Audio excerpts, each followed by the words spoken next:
Yeah, you are now listening to the sound of Sports Reports is Ordered. Y'all hear me out there? We hope y'all had a good holiday.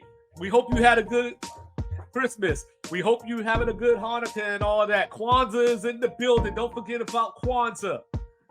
You know what I'm saying? We tried to uplift and then people shitted on us like that ain't no real holiday.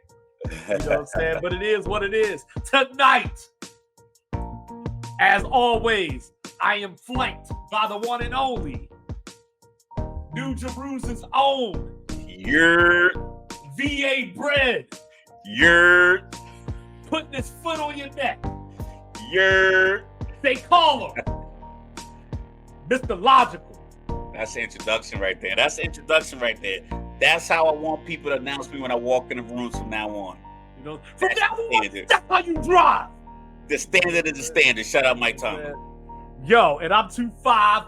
Y'all knew that already, but I had to remind y'all. We are back. Tonight, we're going to talk about the college football playoffs. We're going to talk about some of the bowl games this weekend, including the massacre in Miami. The massacre is coming. Florida State fans, you know what I'm saying? Hide your wife, hide your kids. You know what I'm saying?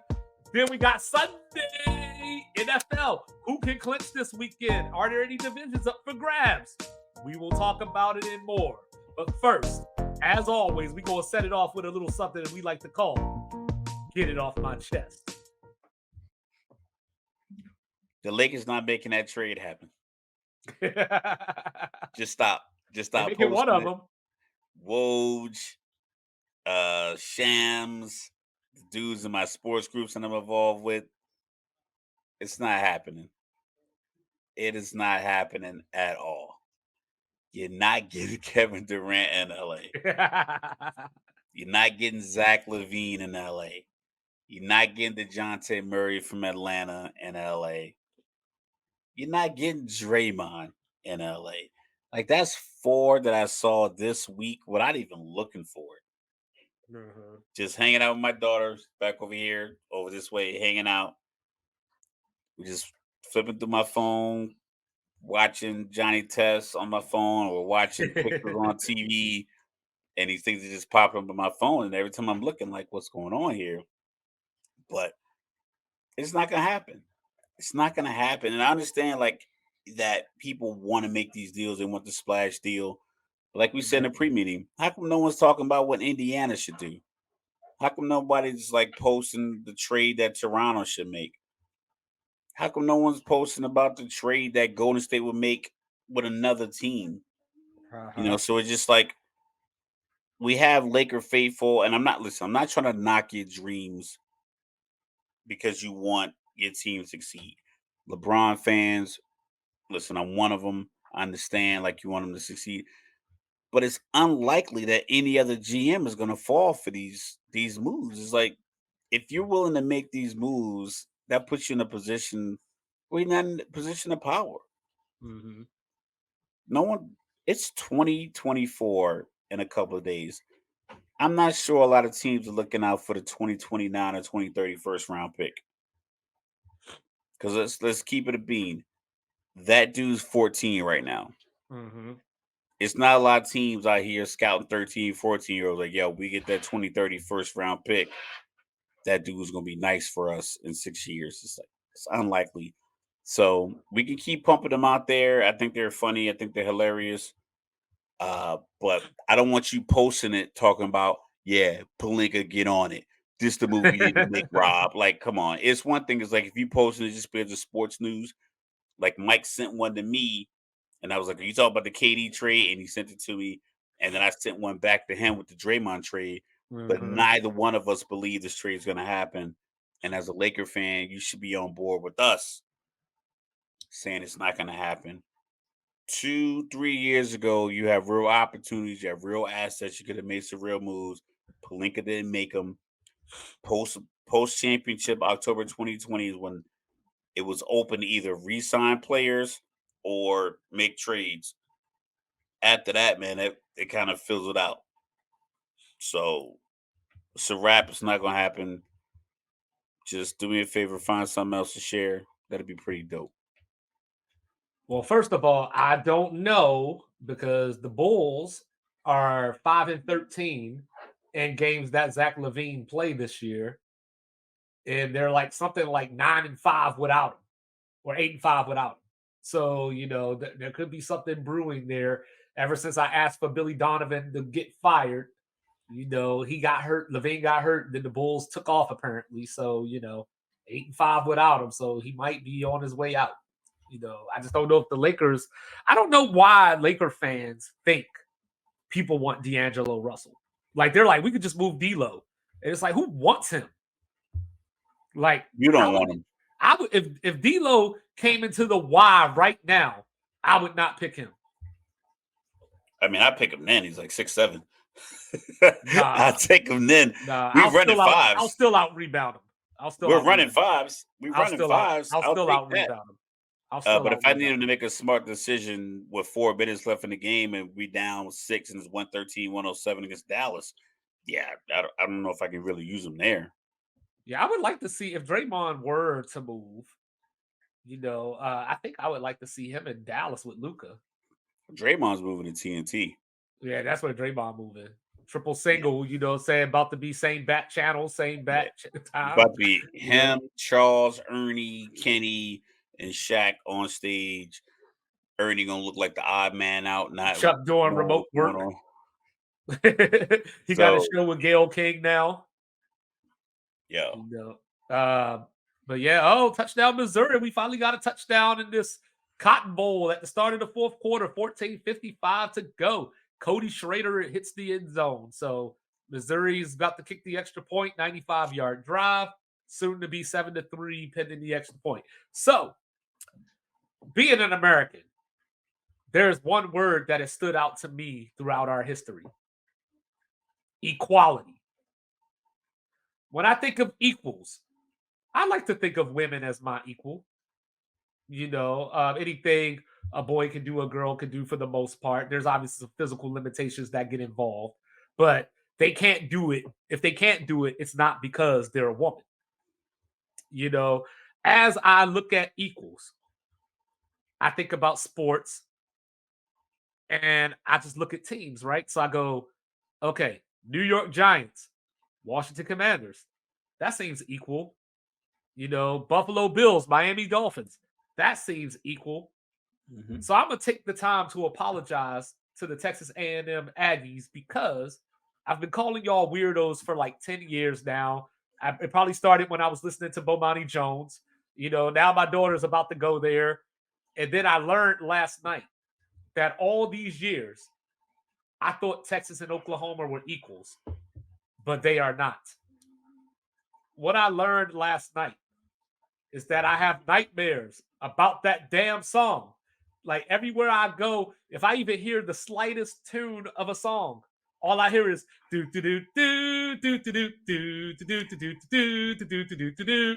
That's all I hear. And I'm a Florida State fan, so I know how annoying the war chant probably is for opposing fans. But usually when I hear Florida State, it's like beginning of the game, maybe a big third down, maybe like we got to the red zone and, like get amped up or whatever. But I tell you, it'd be 1st and 10. These dudes back to pass and do.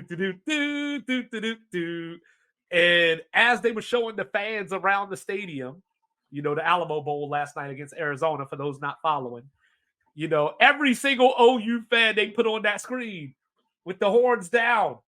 Not even playing Texas. Texas just living rent free. I don't think, now granted, I've never seen Texas in person, but I don't think that the Longhorns are just sitting around getting a first down going, Boomer Sooner. Yeah, not at all. You know what I mean? Like they are like if Texas, gets a stop on 2nd and 2, I don't think I'm going to hear the eyes of Texas. So when I looked at Oklahoma last night, I felt like a little brother just begging to watch Dragon Ball Z with his big brother. Now, I know that Texas has a 12-game lead in the all-time series. They have a way bigger lead on A&M, 30-plus games. Ooh.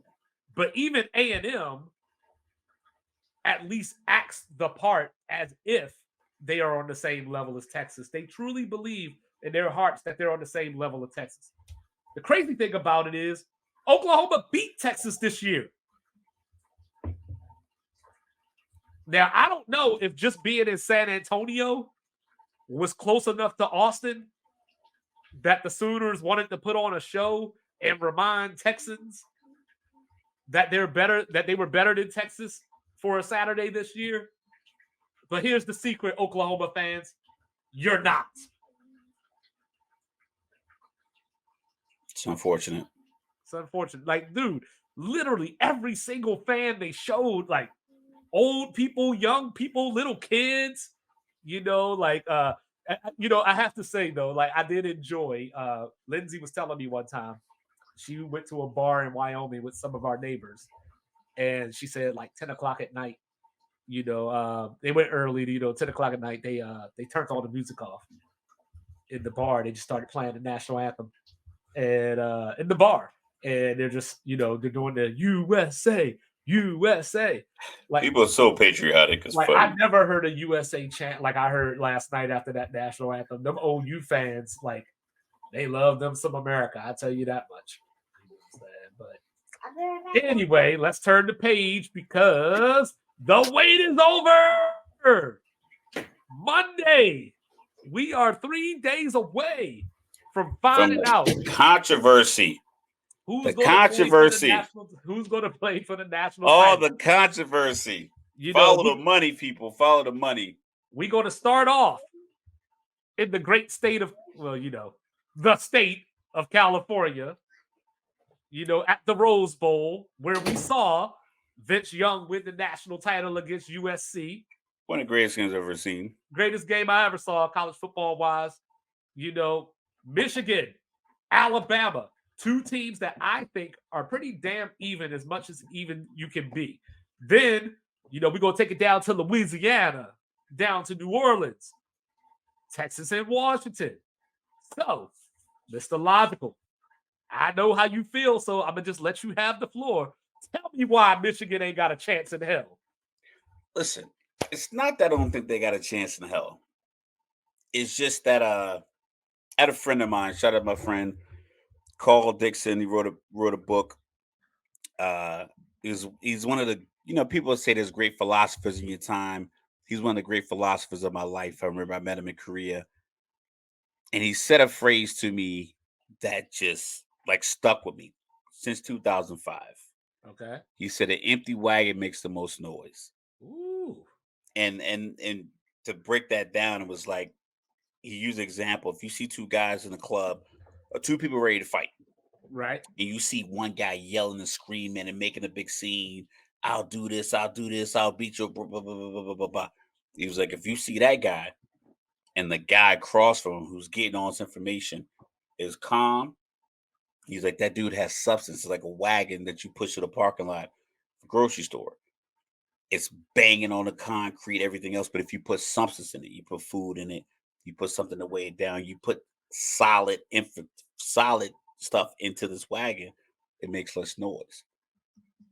When Alabama clapped calmly when they were announced as the fourth team out of the four in the college football playoff, Nick Saban took a sip of his water, put the cap back on it, put it down, and everyone just, it was like, okay, these dudes believe that they were number one in the country. Their coach believes they're number one in the country. And they believe in each other that they're number one. Michigan's reaction was not the same. There was a lot of despair in that room. A lot of and then like some fake, yeah. Just that in of itself is enough. If I'm a coach, every position group meeting, you play a little video. You play it on the iPad. You don't have to say anything. Like, these dudes are already afraid of you. This is what you do to these players. And you say they're even. Yeah, they might be even with the 5 stars and things of that nature. But when you get to that second tier, your 5 star linebacker for for Michigan, he rolls an ankle, he misses a series. Are you putting another 5 star or 4 star? Or are you putting in a 3 star guy? But Alabama's offensive line could go down, and they could bring in 5 4 star guys mm-hmm. right off the rip, Mm-hmm. and that's the difference. I think the controversy that Michigan's kind of riding on us, everybody versus Michigan, or Michigan versus everybody, however you want to flip it and phrase it, the vernacular. Alabama's already felt that way, and they have achievements to back up every time they felt that way. So it's I like, like oh, that. I so like that's that. the You're getting difference. into my first point. I like that. So Michigan's feeling it, but their coach might be gone. I don't know how much money you got to offer Nick Saban to get him out of Alabama. I don't think NFL teams even call. You Even gotta call. you I gotta don't think offer they him talk to his ownership, agent. don't you? I don't think they even call his agent. He want that Caleb Williams deal. You might have to give him that Robert Kraft parking spot situation. All right. But yeah, So y'all gonna see me looking at my phone because go I on got your rant. I got to I got grab something for you real quick. Just go ahead, go on your rant. I got printer issues, so I'm looking at my phone because that's where my notes are. So don't mind me. But Mr. Logical, like I said, he made my point that I was going to bring up because everybody keeps saying it, and I told him in our pre-meeting, everybody keeps saying the same thing. So now I got to 2-5 it because at the start of this season, I had Michigan and Alabama playing for the national title. I had Michigan winning that game. I had Florida State and Washington also in the playoffs. I had Michigan beating Florida State, Alabama beating Washington. That was my Final Four. So here we are. But this is the point that everybody keeps making, and this is my retort to that. So Nick Saban has been here before. Alabama has all of these accomplishments. You know what? Nick Saban has been here before. These players ain't been there. Jalen Milroe ain't played no playoff games. Isaiah Bond hasn't played a playoff game. Ja'Cory ain't played a playoff game.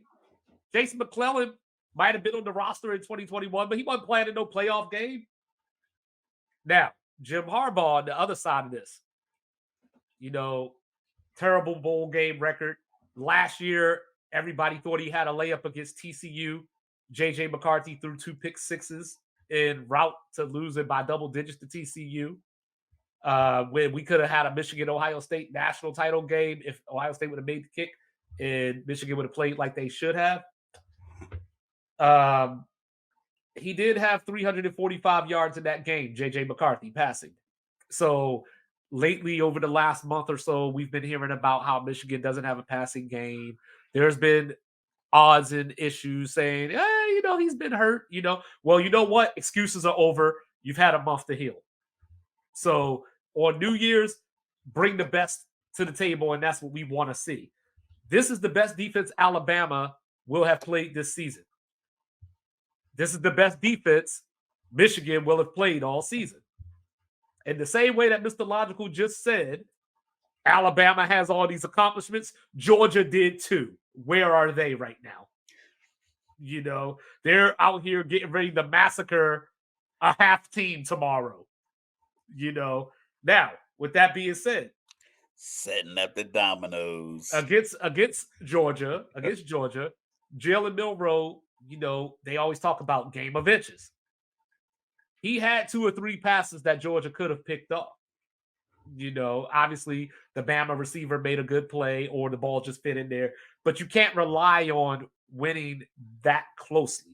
I don't know if Jalen Milroe can make the intermediate throws that he needs to make to beat Michigan because Michigan doesn't give up explosive plays.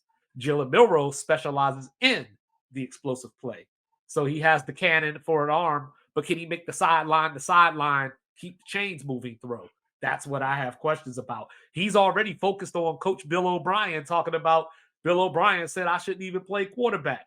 You know what I'm saying? Well, Bill O'Brien's awful. yeah, Can we yes, can we sign up America? yes. He's not good at his job. He's not good at his job. Okay. Bama brought in George Hilo. I think that's how you say it, Hilo, who was a former linebacker coach for Michigan, who got let go at the end of last season. So maybe they have some intel. Maybe they have some things. I know We all Isaiah. know about intel and Yeah, getting information yeah, on the low, but yeah, yeah. So according most to of you Isaiah find their stuff Bond, on Instagram and everything else. You can get it from so them. so according to Isaiah Bond, I don't know if he was supposed to let the cat out the bag, but he was talking about how Bama is only looking at tablets and all this kind of stuff to watch Michigan, and they're not, putting anything out there that could be seen. So maybe Alabama's Close the focused. door. I Maybe saw that Alabama, too. yeah, Just maybe close the Alabama's door. focused on the wrong thing. Because like I said, I'm gonna give the floor back to you right now. But like I said before, Nick Saban has been here before. A lot of those players haven't. Well, I mean, it's all about leadership, and I think that leadership he established that when he recruited them. Being recruited to Alabama is an upper echelon Division I program.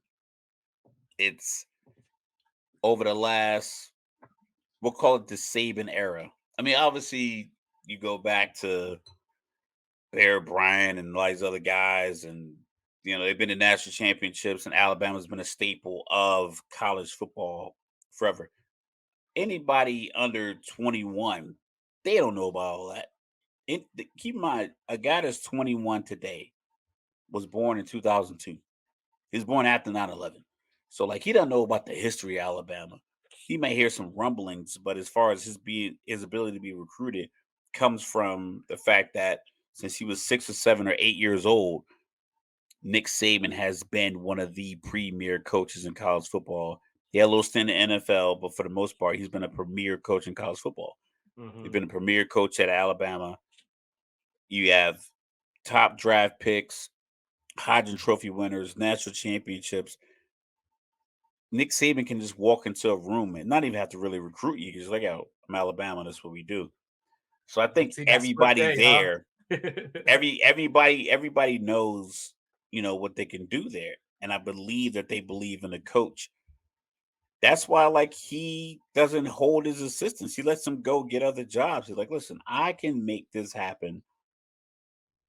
And my beliefs. So I think a lot of these players believe in that. I think they buy into that. There's probably a lot of players on Michigan that probably would have transferred if they would have lost to Ohio State. Because I don't know if they believe in Harbaugh being there. Because we're gonna throw out a couple teams here when we do our NFL talks, just in banter, that have a realistic shot of probably stealing Harbaugh away from Michigan. With all the turmoil that's supposed to be this rally cry for the Wolverines. Whereas Alabama, just being ranked number 4 this year is enough to get everybody on the team to buy into the playoff. Like they probably really truly feel as if even with the loss at Texas, that they are the number 1 team in America. Well, they're like, yo, we beat Georgia. And they probably felt like they were number 1 because we talked about it in our pre-meeting. They were 2-1 after the UCF game, correct? USF, yeah. USF game. Yeah, yeah. And you and I were having conversations like, if they're going to look like this for the rest of the season, it's going to be a lot of transfer guys that are looking like Alabama might be the spot for me to go as from the quarterback position because Melrose was benched for 1 game. And then all of a sudden, from their first loss to Texas, they won 12 straight. Mm-hmm.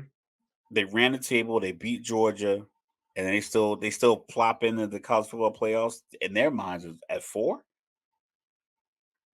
That's the thing that I think can really rally a team. The Michigan versus everybody. It's people on that team that don't give a damn what happened with the sign stealing. They're like, I got nothing to do with that. I have nothing to do with whatever assistant was sitting in the stands or buying tickets. That doesn't really resonate with me personally.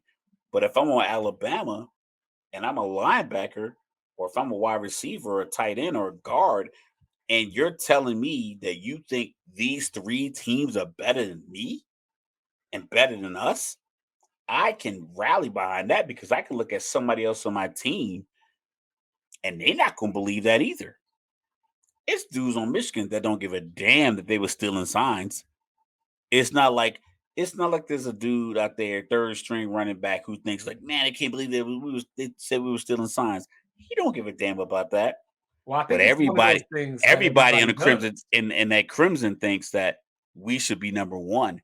And Well, I think that's going to be the thing that they can I think follow stealing more than signs is something that everybody does. That's why you see people like McVay walking around like this, and literally.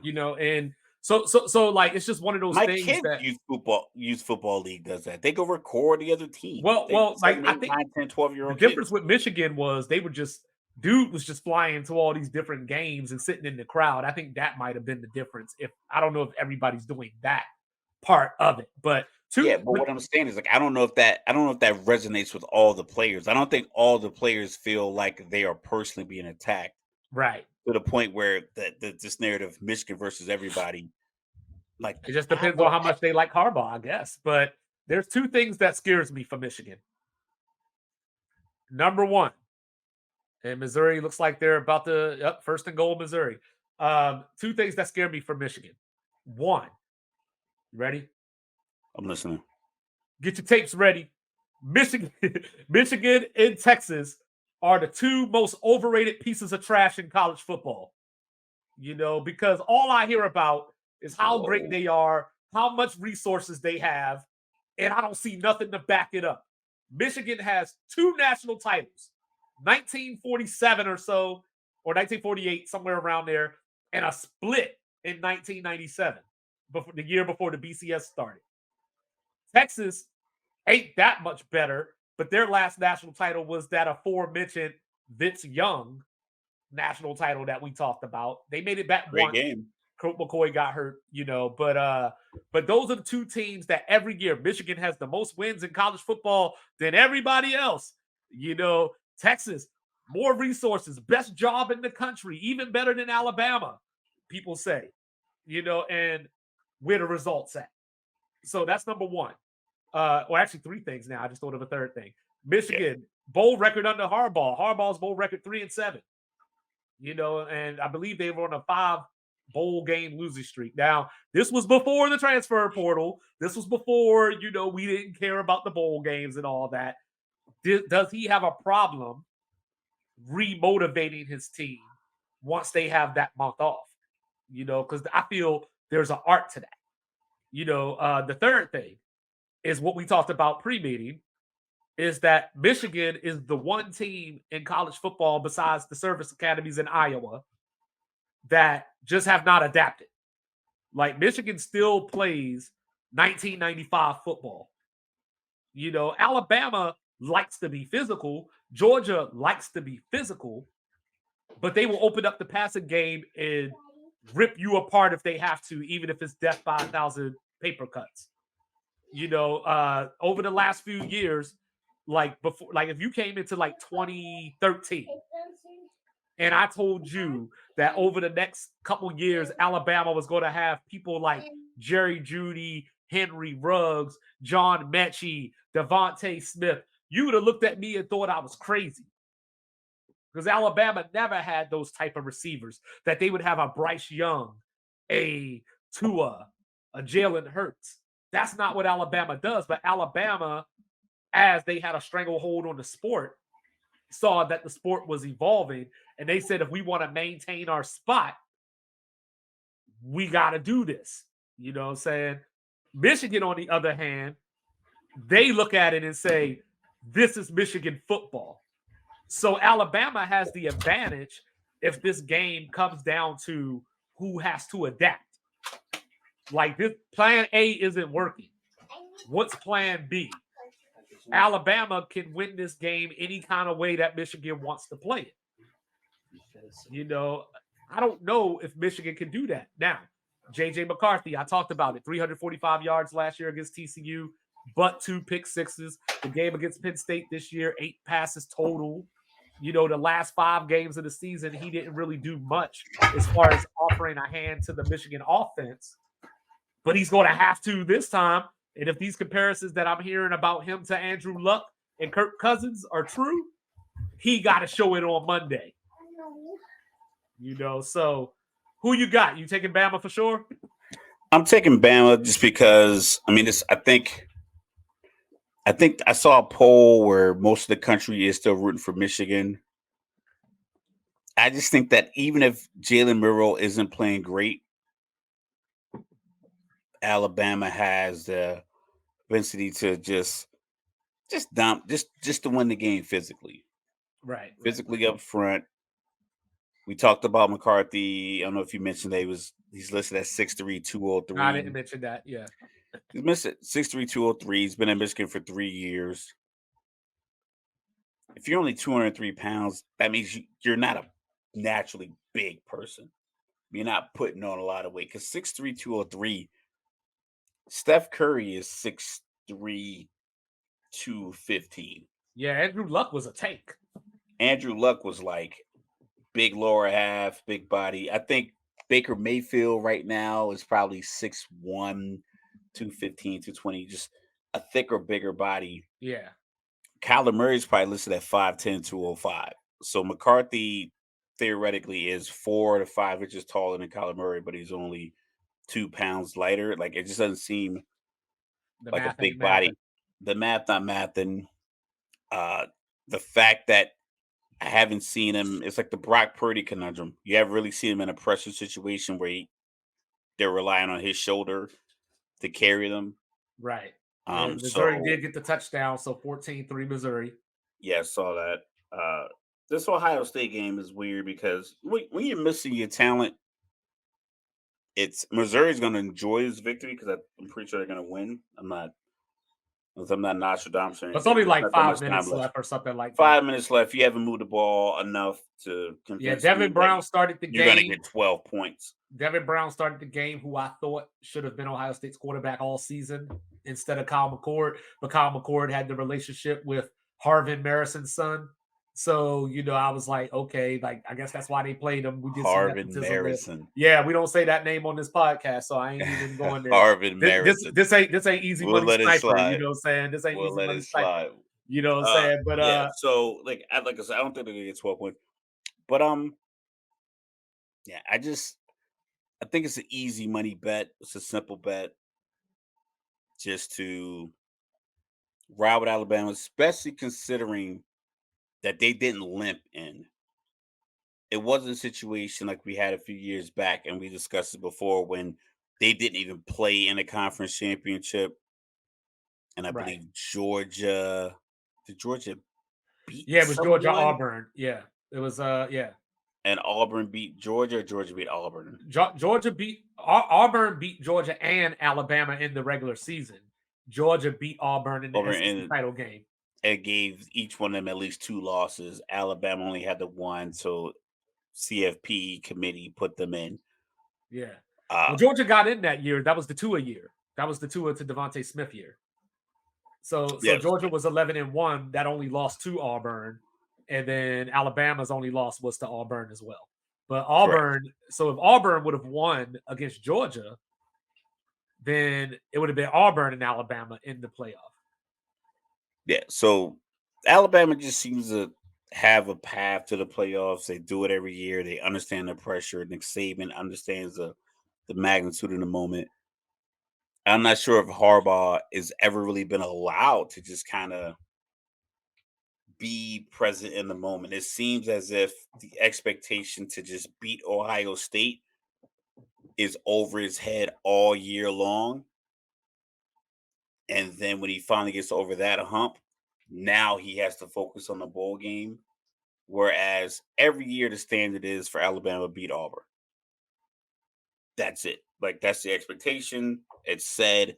It's not mentioned 6 to 7 weeks out of the year with breakdowns. Like, Alabama doesn't go into an Ole Miss game in October with the conversation being about, can Nick Saban beat whomever the Auburn coach is in November? Whereas Harbaugh, or the Ohio State coach for that matter, that's their whole conversation. No one cares if they're playing Iowa, or if no one cares if they're playing Wisconsin or Nebraska, or if it's October 17th or October 31st, whatever day it is. No one cares about those games. They only care about the Michigan Ohio State game, even the Penn State game. LeVar Arrington says something is like, we don't care about that. When James Franklin lost, he was like, that's a Michigan, Ohio State thing to care about. Oh, you got to beat this one team. LeVar Arrington is a damn liar. Yo, he is huge. He walked past me in the airport one time. I saw him and Peyton Manning in the Newark airport. NFL players are gigantic. They're like the biggest people you ever seen in your life. Like I saw in the field of Utah one time, the biggest people ever. They're not always bright when it comes to football takes, but that's neither here nor there. But like what he said was valid. It's like that's not a thing for everybody. He's a damn liar. I say that with all due respect, LeVar. I say that with all due respect. Check it out. Think about Utah BYU. When you stationed in Utah, if you ever listen to any local sports radio, Utah could be this one back when they're in the Mountain West and BYU was so independent. Utah could have been playing New Mexico October 12th.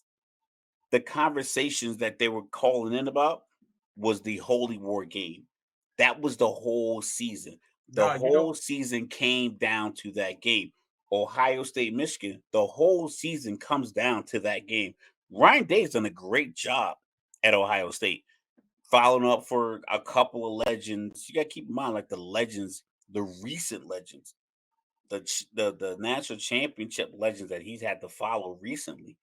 Yeah, he hasn't had the chance to national championship, but he didn't the team isn't in purgatory, but because he followed these legends and those legends are connected to this rivalry, every year they want to cut his head off. I just want him to stop dyeing his hair and his beard. No, like, dog, you older than me. Let that gray show. No, but realistically, that's the problem that I think Michigan and Ohio State have. That's why Alabama, I think they're going to be more prepared for this game, because it's not a narrative about winning every game every week. They just do it all the time. Well, this is why LeVar Arrington is lying. And I say it with all due respect, LeVar. Don't hunt me down. I'm just saying. Hunt him down so we can get it on publicity. Because I care, and I say a prayer for Salma Hayek every day, even though Salma Hayek don't know who I am. So Penn State has been trying to get Michigan and Ohio State's attention since they joined the Big Ten. Ohio State and Michigan just don't give a fuck about them. That's what he was saying. What he was saying is that the fans, but they care. But no, Penn State cares. That's the point that I'm making. Penn State cares. But he's talking about the fallout. This was post-loss. This was after the game was over. He was saying how the Penn State fans are calling for Franklin's head because he didn't beat Ohio State. He was like, that's not our measuring stick. That's not how we measure our success of a season. He was like, that's how those teams measure their success for a season. Because Ohio State is probably, maybe that's the problem. Maybe that's the problem. Because Penn State doesn't beat Ohio State or Michigan. So maybe that's the problem. Maybe it's self-awareness. Like, yo, we're not gonna compete with these guys every year. They won national titles under Joe Pa. They got more titles than Michigan. Imagine if Ryan Day was gonna get fired. Shit, because but who would have to be available? Would Kirby Smart have to be available for you to fire him? Yes. Would Lane Kiffin have to be available for you to fire him? Like Brian Kelly, you need a name. Well, word on the street is, since you brought that up, word on the street is that Brian Kelly was rumored for something, right? Yeah, if Harbaugh leaves, they might try to go that route. I mean, he got the Heisman Trophy winner out of Ohio State. Out of Arizona State. But all right, so check it out. Let me get back on track here. So I say all what I said to say that I'm picking Alabama to win this game, because I mean, I just got to lay the case. I do think Michigan can win this game. I think a lot of people think that it's a foregone conclusion that Alabama's going to win this game. I also, if it was the other way around, if Alabama was favored, I would probably like Michigan more. But since Michigan's favored, your point about how Alabama's like, yo, we just beat Georgia. Like, why you favored over us? That's just more ammo, if you believe in that kind of stuff. Now, Zach Zinter, Michigan star offensive lineman, broke his fibula in the Ohio State game, or tibia, one of the two. He broke That's the when they were tibia. chanting his name, right? Yeah, so he ain't there. That's going to give Alabama an advantage because up to date, Michigan has only given up 18 sacks this season. So can Alabama generate pressure? Michigan has a good defensive line, but they don't necessarily get after the quarterback. They just play sound defense. So they have to keep everything in front of them. Like I said, make Milrow throw the sideline throws, make him take the underneath stuff, because if he goes over the top, you're in trouble. Milrow Uh, has to take the 6 yard scrambling to get out of bounds when it's that available. too. That too. He has to simply, because I've They seen a haven't lot of games played. where he Michigan held hasn't played on a to the ball where he didn't just go, just get to 6 yards. Michigan hasn't played a quarterback with that dynamic ability this year. Then on top of that, the other thing here is that Alabama averages 49 penalty yards per game. So they got to maintain discipline in this game. That's a Nick Saban staple usually, but the last 2 to 3 years, they've just been getting penalties out the yin yang, out the ass. He's probably made some concessions, talent versus intelligence, Michigan, talent versus temperament. Yeah. Michigan, number one scoring defense in the country, second in total defense, second in turnover margin. So they got to force Milrow to throw those passes I was talking about, where against Georgia, he threw 2 to 3 that were sketchy that he got bailed out by the receiver. So Michigan has to take advantage of those plays and make the play. And then my other question that I have, of why I'm picking Alabama, is I just don't know if Michigan's receivers can create the separation necessary to give JJ McCarthy the windows to throw into. And we don't have a lot of evidence of him throwing into great windows. We Yeah. don't have, like we talked about in our pre-meeting. Well, you said Harbaugh compared him to He said no. Harbaugh said that he's going to be a generational talent. In the generational NFL. talent. And my question was, Sporting do News you compared have him to any Andrew Luck. do we have any evidence of him making generational throws? No. Sporting News compared him to Andrew Luck. Mark Miller Ohio of State just fumbled the ball. We'll see what it. Mark Miller of ESPN compared him and said he's a more athletic Kirk Cousins. So, I don't know. Neither here nor there. Shout out to Kirk Cousins. I'm picking Alabama. I'll be cheering for Michigan because that was my preseason pick. So I'm willing to be wrong here if my preseason pick could be right. But then you go to the Sugar Bowl, Washington, Texas, the team that everybody's been doubting all year long. 2-5 told Washington. 2-5 told everybody Washington was going to the playoff. 2-5 told everybody Washington was going to beat Oregon twice, even when Oregon was favored by 9.5. But didn't you have Oregon beating Washington in your championship game and causing some chaos? I had Washington losing to Oregon State during the regular season, and then Washington coming back and winning in the Pac-12 title game. So I had them playing the wrong Oregon school twice in the Pac-12 title game. But when it happened in real life, I picked Washington both times, even when Oregon was a 9.5 point favorite, because there's a problem. People view Washington as what they think Washington is. So you remember I kept saying over the course of the season, yes, Georgia is the 2-time defending national champion, but those dudes ain't here no more. Those dudes are gone. They all play for the Eagles. Yeah. Right. So people look at Washington and they see finesse, Pac-12 team that wants to throw the ball 60 times. To see Jake Locker. Right. Can't be physical. Browning. Right. Can't be physical. Can't do all. Washington is a very physical team. Oregon is probably the most physical team. Utah is probably the next physical team in the Pac-12. Then it's Washington. And Washington beat both of Utah them. has grown men. Utah gets a lot of, like I said, we talk about the Polynesians, and I hope people start kind of paying attention to this crop of players that's coming out of the West between Hawaii, And then a lot of the former They got all Pac-12 or Roman current Reigns Pac-12 nephews schools. coming through. A lot of Roman Reigns guys. A lot of guys that look like Roman Reigns that can just run. Think about this. Roman Reigns played defensive tackle in college. And you look at him now, he's jumping off the top rope, off the ladders and everything else. Like, that's the same dude. Yeah. The athleticism is ridiculous. I talk about the time I was at Denny's. I was behind a dude. He had to be, I am not exaggerating. He had to be 6'7", 450 pounds. He was walking straight up like a statue.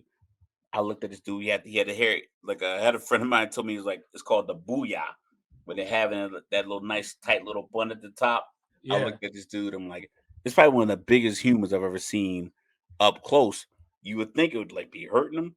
Nah, he was straight. Washington, Oregon, Utah, even Utah State, BYU. A lot of these guys, they have players like that. So Utah has a lot of physical players because they get like grown men. They get men who are like out of JUCO, or they are post missions. They did their mission when they were like 19, came back to like 21. So the physicality from the Pac-12, it just doesn't always translate because you don't have the arm talent at quarterback. Hmm. Washington has the arm talent. And he's left-handed, so I think it's kind of throwing people off because I think Tua might be the only left-handed starter in the NFL.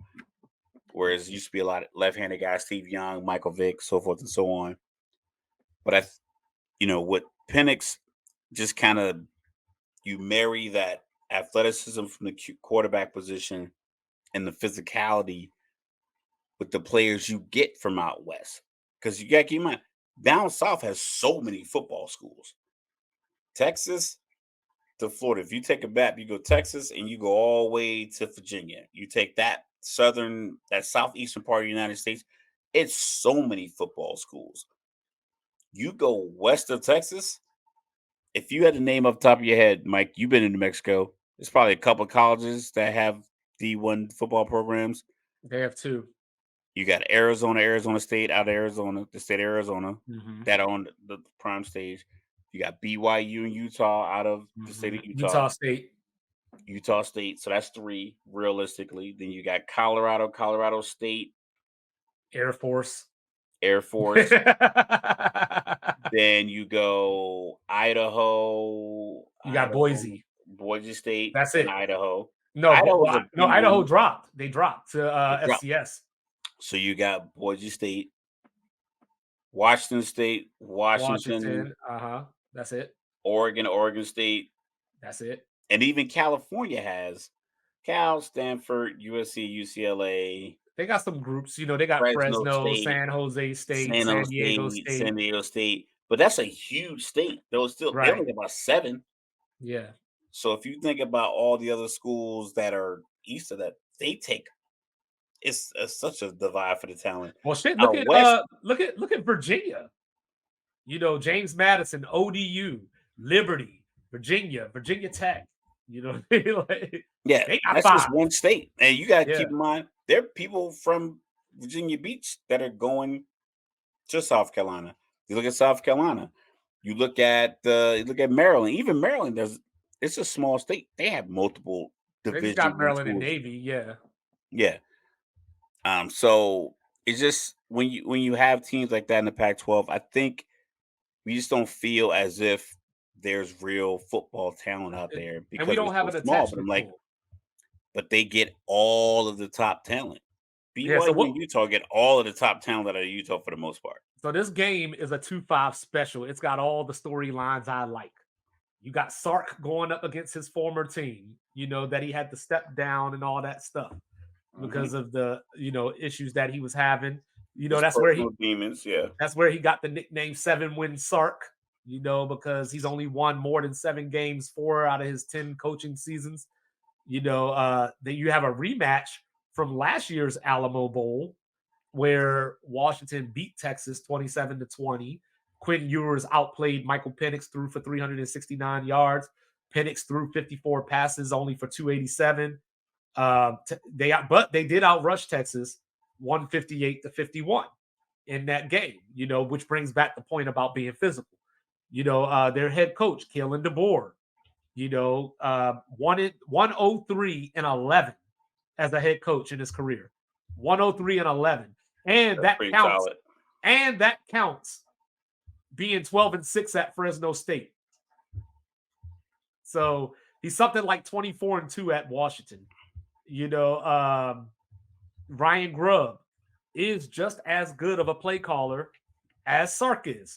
He was in line for some head coaching jobs, rumored to UCLA if Chip Kelly would have been let go. Missouri's taking a knee right now. Cotton Bowl, is over 14-3. Missouri, Eli Drinkowich gets the job done. But people been sleeping on Washington since day one because Washington didn't look the part. They struggled with Arizona State. They struggled with Stanford. And from that point, people were just waiting. Oh, Utah's going to get them. Oh, Oregon State's going to get them. Oh, Oregon's going to get them. And it just never happened. So they've been battle tested. And this isn't your, like Michigan, for example. Michigan was undefeated. And Ohio State was really the only game. Well, Maryland, they played a stinker against Maryland. But like you said with Michigan, or the only game they care about is that game. Right. Their talent level in the Big Ten is head and shoulders above everybody else. So you shouldn't lose to anybody else. Yeah, you shouldn't lose to anybody else. And so Washington, they've been battle tested in a way that Michigan hasn't been. But what's your thoughts on this game? I'm torn because I think each team, I don't think it's a situation where we had TCU Michigan last year felt as if Michigan had way more talent than TCU, and TCU's kind of like snuck in. This Saint TCU scenario last year playing out this year, they wouldn't have been in. But it's just a matter of wins, and I'm glad you said that because people are treating Washington like TCU. TCU kind of backdoored their way in just through we got to put somebody in situation. Right. They could have put Bama in, and I think at maybe this year they decided to avoid the most deserving, because I heard that phrase a lot. I heard that vernacular a lot.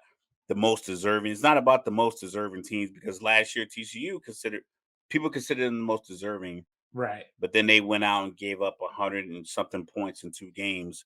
Right. Granted, one was a win, one was a loss. I like Texas. I like the pedigree. I like the fact that they're on a bounce back run. I like Quinn. I think he really made. I think he made his team believe in him because when he went to Ohio State out of high school, I remember thinking, "Dog, you should just go to your prom. You should have gone to your prom and gone to Texas. Like, there's no need for you to enroll in Ohio State when they had. I think Justin Fields might have still been on." Either it was like Justin Fields was leaving, but they had CJ Stroud and they had some other guys that were gonna take reps away, and it was like you should just gone to your prom and rolled in Texas and been good to go starting June versus spring in Ohio State. And then the first couple, it looked like he should have just not gone to Ohio State. It looked like he should have just grinded with Texas. And I think the past couple of years he did that.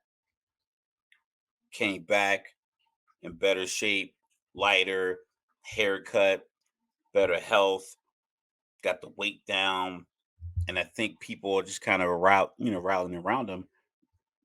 But what Washington did, they took the muscle they had on the field and they just grabbed themselves a playmaker in Penix. Heisman Trophy finalist. I think that's the difference. I think that playmaking ability from the quarterback position is the difference. I love Quinn. I love what he does. But I'm gonna ride on the left shoulder of Penix.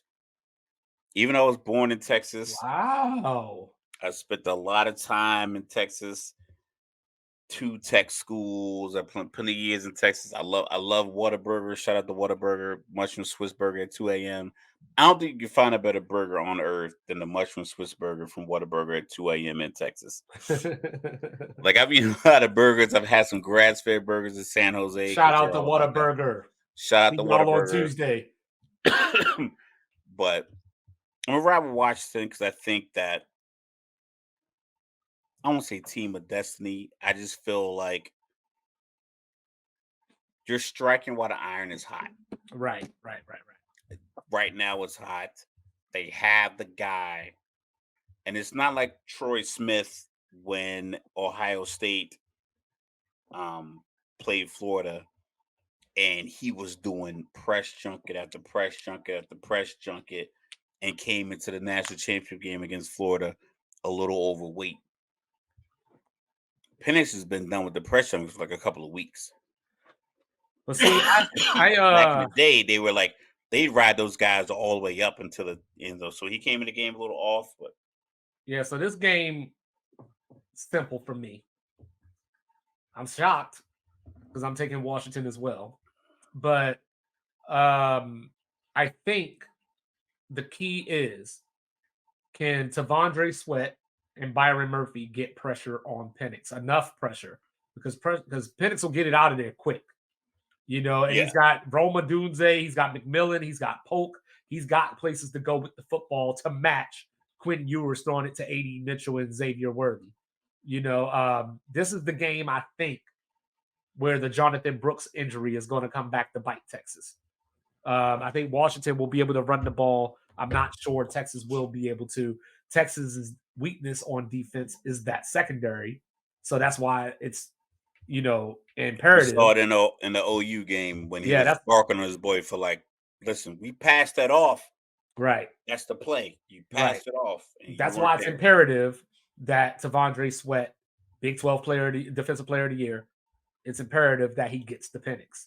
You know, Dylan Johnson coming into the season, people talked about how, Washington's run game was going to be a question. He had one running game, and then you know what happened? He went to the LA Coliseum, and USC's defense gave him all the confidence that he needed for the rest of the season. He ran for 240 against them and some change. In the last 5 games of the season, including the rematch against Oregon, he's averaging 136.6 yards per game, 5.8 yards per carry, 252 yards total in 2 games against Oregon You this said year. 5.8 yards a carry, Yes, so that's a first down every two handoffs. correct. This is the Come key on, though. you could This is control the game this is if you can keep 5.8. You can control the game with that. for me. I always try to find at least one stat that I feel will tell the story. This is my stat. On 55 red zone trips this season, Texas has only scored a touchdown on 49% of them. That's So tough. they need sixes, not threes, to win this game. And I just don't know if they're equipped to get it. Because you could say at times, you could say like, hey, they were playing against a good defense or somebody stopped. But to be 49% with all the talent that you have, there's something scheme wise or something that just isn't red zone. You haven't figured out Maybe how it's to a unlock the red zone. situation where it's like if it's not there, Throw the ball away. throw it away. We'll take the field goal and we'll play good defense. Yeah, but they can't do that this time. We They're talked going to about that. We talked about that before. Like I used the Rice game as a prime example. They were rotating like 22 players in on defense. right, They were rotating a full defensive front, and right, granted because of the heat and Rice couldn't match it. Like Rice couldn't bring in 5 fresh offensive linemen right, to match the 7 fresh defensive players that Texas was rolling in. So it might have been a situation where schematically it was like let's always put points on the board. right. But that could put you in a situation where you're down 4, 9 minutes left in the third. You're down 24-20. Fourth and 6 from the 8, and you get 3 yards. Do you just automatically say, we'll just take the points? Or is it the lack of touchdowns in the red zone throughout the season make you say we gotta take the 3? Because It's, taking the 3 is not a bad deal. But it's like if you think about like, man, we've never been in a situation where we went for it. Not never, but like we haven't been in a situation where we've well, gone Sark for it on doesn't fourth strike and me. 3, from the 4th and 3 from the 5 that often, or 4th and 3 from the 8. We gotta get to the 5 that often, to the point where do you just take the 3 points because that's what you've been doing all year? Because that 49% with that talent, that tells me that you weren't trying to Well, fit it in. Sark doesn't strike me as the Dan Lanning type because when Dan Lanning played against Washington, he just kept gambling on fourth down. He was doing the Brandon Staley thing, and it came back to bite him because the last one that they didn't get, Penix went 2 plays, 47 yards for the game winning score. So, if you're going to play that game, you got to do that when you're in the red zone. You can't do that at Yeah, but midfield. what I'm saying is the fact that you never done it in the red zone all year, You can't do it now. how do you, because 24-20, 9 minutes left in the third, do we? Do we go for this 4th and 3 from the 8? Right. Or do we just kick this field goal like we've been doing all year? Yeah. So that's the thing is, like, these guys watch film, and I'm pretty sure one coach will take one thing, they'll take another thing that analyze it, somebody overanalyze it, somebody analytically analyze it, and then they'll come up with a plan. But when you come down to it, it's like when you look into the eyes of your quarterback and it's like, listen, it's 4th and 2. You want to run this read option and keep it? Well, I think at this point, Washington is still being doubted because the public talk is Alabama Texas rematch. So we'll see. Both of us got Bama. Both of us got Washington. We'll see what happens. I'm ready for Monday. But tomorrow we got the slaughter down in Miami. Florida State down something near 40 players. So like really they got the replacement players playing against the two-time defending national Got champion, Keanu Reeves out there. and there was some talk whether Brock Bowers was going to play or not because he's injured, but he did practice today. So I don't know if that means he's going to play, but it's out there. So if Florida State, can hold this game, I will say if they could keep it a 14-point game, lose by 14, I would be impressed. The spread started out at 14. Jordan Travis, of course, injured. We Is thought that the 14 because the players weren't playing, or is that 14 off the rip? it was 14 off the rip. Well, I think it was 14. If Jordan Travis was there, I think you're looking at 6.5 or 7. I think his absence brought a full touchdown, and we Is his thought leg fully in? Like, is he completely incapable of playing? yes, Is he and like out? yeah, he might not play next year wherever he's going to be. You know what I mean? Like it's Wow. that bad. But we thought Tate Rodemaker was going to be back because he has some experience. But then this week he decided to go to the transfer portal. So we're back to Brock Glenn, the freshman that started the ACC title game. So now, if you haven't looked, Mr. Logical, the spread is a full dub. A full dub. So what's a win? What's a win? So You said a win, 14 points is a win I think for you? 14 points is a win because you obviously want Brock Glenn to look better than he did in the ACC championship game against Louisville. So if Florida State, I would say, if he could go 2 touchdowns and a pick, Brock Glenn, 2 touchdowns and a pick, and Georgia could win, say, 31-17. Did he throw a touchdown against Louisville though? I don't remember, to be honest with you. I No, don't he think did so. not. No, he did not. He did not. I'm not seeing 2 touchdowns versus Georgia then. Even with the players that's not playing. Well, the fact that there's like 30 to 40 players that aren't playing. I mean, the good news is backup quarterback is your third string, so you get just true freshman quarterback. Makes it what his second start. Yeah, and so like this reminds me of, I want to say it was 2002. This reminds me of the Sugar Bowl, Florida State against Georgia. You know who played quarterback that game? What game was that? It was Georgia, Florida State, 2002 in the Sugar Bowl. I want to say it was 2002. I might Chris be off. Weinke? No, it was Anquan Bolden playing quarterback for Florida State because of injuries. So it must be something about Georgia that just brings out the worst in Florida State's roster, in injury luck, I guess.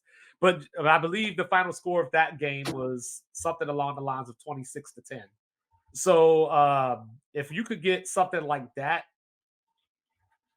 I think that's a win, and you can live with that because it was 2003. So it was 2003, 26-13 was the final score. I think that you just gotta have to live with it. Anquan Bolden went 6 of 14, 78 yards and a touchdown. What does the networks think of this? So we got we got 5 versus 6. What channel is it on? Is it ESPN? It's on ABC, I believe. Let me double check that. ABC. Let me double check that. Like, what I am disappointed in is that the Orange Bowl is usually a night game, so it's going to be weird seeing it at like 4 in the afternoon. But they have to play it at 4 in the afternoon because you got Lions and Cowboys later. So, you got to The get out the way. NFL has been taking the spotlight away from every other league for the Yes. last 2 weeks. Matter of fact, last 2 weeks. Yeah, it's on Thanksgiving, ESPN. obviously. So ESPN, 4 o'clock game, 40. Probably one of the lower rated games. Yeah, the spread is a dub. The over under is 44.5. So, Hold on, time out. The over under is 44.5, yes. but the spread is 20. Yes. So that has Like 30, essentially 35 to 14, 14, 35-14, something along those lines. or Uh 30-14, 34, 31-14. Something like that. Georgia. Yeah. Yeah, something like that. You That got Auburn. seems like a reasonable over bet. You got Auburn and Maryland, which will be a good game. No Tunga Valoa in that game. He's out. He's not playing. Is he But transferring? Is he hurt? no, he just opted out. I'm guessing he's going to probably try to go to the NFL or something. But the game that I'm looking forward to tomorrow at noon Eastern, let me get my channel here, noon Eastern on ESPN. So preceding the Orange Bowl, we have the game. You remember how I said Michigan and Alabama were even? Correct. This game is a mirror game. Wisconsin LSU? No, that's Monday. You Oh. got Penn State and Ole Miss because coming into this game, Penn State's only losses, Michigan, Ohio State. Ole Miss's only losses, Alabama, Georgia. Lane Kiffin, James Franklin, both criticized because they can't win the big game. 2 coaches that keep you relevant, keep people in the seats. Yes. Sometimes somebody I need how I talked about Russell Wilson needing like that Obama angry translator. Yeah. Some of these 80s and people who call the shots at these universities need a dude in their ear that says, You're making me uncomfortable. Hey man, this dude keeps winning 9 and 10 games. You made my skin crawl asking me that question. We sell out. we sell out every home game. You remember that? What's that? Yeah, you're making my skin crawl just by asking me that question. Like, I don't understand what you're saying. I just remember when Michael Keegan, like when he Michael Keegan Key, whatever, when he actually went to like the correspondence dinner and he did it for Obama. Yeah. He was behind him. It was like sometimes you need that, and I think a lot of these universities, Ole Miss, Penn State, you just need to be thankful that you are prominent and relevant. 10-2 is a great year in any sport. Yeah. If you played 10 or 12 basketball games, or games of football games, going 10, that's a pretty solid year. So they need somebody that says, listen, man, we good with this. We sell out 110,000 seats a week. We sell out the white game with all the white t-shirts. We tailgate. We selling out parking passes. We're making plenty of money. Now you guys go out there and put on a good show, because as of right now, the SEC just beat the Big Ten. Missouri just beat Ohio State. So Mhm. now Penn State got to go out there and put it on Ole Miss. But I love Lane Kiffin. He's just cocky, just riding around with his recruits in a Bentley. That's how you got Jackson Dart. Yo, Yep. we're gonna ride around this Bentley. You can post it on your Instagram. I'm gonna drive you around. Uh-huh. Jackson Dart's from Utah. Yep. Getting a dude from the state of Utah to move to Mississippi. There's a lot of dudes from Mississippi that move to Utah, but they're not blonde hair, blue eyed dudes from Mississippi movie. There's Right. a lot of Negroes moving Hey, from but Mississippi but to speaking of Utah. but speaking of Lane Kiffin, he's doing it up. Ole Miss, has the number one transfer portal class coming in to include Walter Nolan, star defensive tackle from A&M, part of that Jimbo class, so Ole Miss is going to put the SEC West. Well, there is no SEC West anymore. Ole Miss is going to put the SEC on notice next year. But real quick, what do you think the spread in this game is? Live from the compressor. I got Ole Miss favored by 8.5. How about Penn State by 4.5? Cap. Say over under I don't 50 and a believe it. half. 50 and a half. So 50.5. So you got them winning 30, 28, I just don't know what to 24. expect from Penn State because they fired their offensive coordinator. So I don't know what kind of Penn State we're going to see tomorrow. So, I'm not even going to make a pick on that game. I'm just taking the over. I just put it like that. You take over. Yeah, and on that note, we going to move on. You know what I'm saying? So the NFL, Saturday night, we talked about it. Dallas and Detroit. We'll get to that in a second. But let's real quick run down the clinching scenarios. So we're going to take it from AFC to NFC. Okay, you got All it. Go. right. Baltimore, with a win against Miami this weekend, clinches a home field advantage, and they clinch the AFC North. Miami, with a win, just puts themselves in position to possibly get the 1 seed with a win next week. Correct. Cleveland clinched the playoffs with a berth. They would have win against the Jets last night. Prayers out to Elijah Moore. Hopefully he's doing all right. Buffalo is in with a win, and this is where it gets weird. So I'm gonna try to say this as fast as I can. So a win and a Pittsburgh loss or tie and a Cincinnati loss or tie, or a Pittsburgh loss or tie and a Jacksonville loss or tie. And the other one I'm not even going to read because it's like 12 different scenarios. I'm not going through it all. Jacksonville clinches the South if they beat Carolina and Indianapolis and Houston both lose this weekend. So Indianapolis got the Raiders, Houston's got Tennessee. So if both of them lose, there you go. Kansas City clinches the AFC West with a win and a playoff berth, which they have not done yet, to my surprise. People keep talking about how bad the NFC South is. The AFC South and AFC West, West ain't that much better. yeah, not that much better at all. Yeah. Kansas City hasn't looked good at all. They're going to clinch. Yeah. Or if Kansas City wins or tie, of course, they could clinch with a Raiders and Denver loss as well. Let's see what we got here. Miami, in addition to the plan for home field, they'll clinch the AFC East with a win. If they lose to Baltimore, Buffalo beats New England, we set up an AFC East title game next week between Buffalo and Miami. Buffalo. Yeah. They knew what they were doing. That's why the NFL has the last week of the season.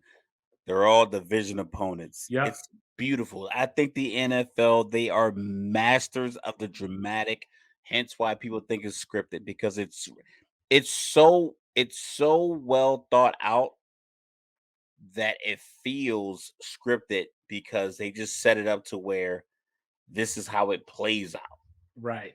It's like the dude that hangs out by the bathroom and you want to watch, yo, how's my boy always beat so many girls? I'm like, yo, because he positioned himself by the bathroom. Right. It's not loud. You can smell his cologne. and he knows every woman has to come to the bathroom, leave the bathroom. And it's like, man, how you Right. keep doing this? Like, I just set it up that way. And the NFL does the same thing. They set up the Thursday night games that way. They flex Monday night games now. They flex Sunday night games. They just make it work to the They point need to where it's flex like, Thursday night games. yo, think about look. Did you see the excitement last night in Cleveland? Though Yeah. you see that dude with no shirt on and a helmet because there's a Yeah. lot of those. There was so many of those. Like, I'm not going outside with my shirt. Like, I'm a big dude. I'm pretty insulated, but I'm not still going outside with a Falcons helmet on, with the Right. roof Right. open in the Mercedes-Benz Stadium because they won the playoffs or into the Right. playoffs. But So there's a team that got screwed by the Baltimore Ravens last week. And it wasn't the San Francisco 49ers. It was the Rams. Because next week, San Francisco is going to have something to play for potentially when they wouldn't have if they would have won that game. So in the NFC, Detroit has clinched the North. They're still alive for the number 1 seed. Obviously, some white things kneecaps. Yeah, so some things would have to happen. The 49ers are your NFC West champion. Correct. Philadelphia clinches the NFC East this week with a win and a Dallas loss or tie, or if they tie and Dallas loses. The Rams clinch a playoff berth if they win and Seattle loses, or if they win and Green Bay and Minnesota tie. So the Rams will get in under that condition. Okay. Philly. So I got the Rams in that scenario. Yeah, so I said Philly clinches the NFC East with a win and a Dallas loss, or a tie and a Dallas loss. San Francisco can clinch the number 1 seed. Ooh. If Detroit and Philly lose. So Detroit and Philadelphia would have to lose. Yeah, I don't have that scenario playing. So that's why I said next week the Rams are screwed because the 49ers have something to play for. So they might as well just beat the Giants this week so they can, Seattle can make the playoffs this week with a win and a Green Bay Minnesota tie. And then Tampa can clinch the South with a win or a tie and an Atlanta loss. So there you go. So those are your scenarios for this week. So let's get to it. Detroit, Dallas. What's the keys? Who you got? And it's at Dallas, by the way. It's at Dallas. Dallas has been playing great at home. Obviously, they're undefeated. Detroit just clinched the North. That in of itself is a victory because they haven't done it since, like I said, since you and I were 12 years old. And I think Dallas needs a bounce back game. Coming home is your bounce back game. Right. I saw like a little side by side comparison of Dak versus Lamar Jackson, the stats. Granted, there's no context, but a lot of his numbers are at home. He's a top 2 quarterback at home. He's 8-12 on the road, which bounces out, gets him around 5 when you put all the numbers together, which is where like he ends up because, like his home record is so extraordinary. I'm taking Dallas over Detroit. I think last week, the loss being a tough loss, like I said, a penalty here, a penalty there, a hold here, a hold there. First down conversion, third down conversion here, is good to go. Yeah, so I'm taking Dallas as well. Couple things here. I talked about Nick Mullins last week. He threw for 411 yards against Detroit. He also threw 4 interceptions against Detroit. So you got your Jekyll Hyde feature of the Detroit defense. The defense has been sketchy. Stop throwing the ball. If you throw 3 interceptions, start running the ball. Well, and then something that Mr. Logical said earlier about Michigan, where he said if they have some kind of attrition, who are they bringing in versus Bama being able to replace with 4 and 5 stars. That's the same thing with Detroit. Their starters on defense, Aiden Hutchinson, Brian Branch, they got players, but the problem is that I think they get tired. because they don't have depth, and that's going to hurt them against Dallas. There were rumors that C.J. Gardner-Johnson could come back this week.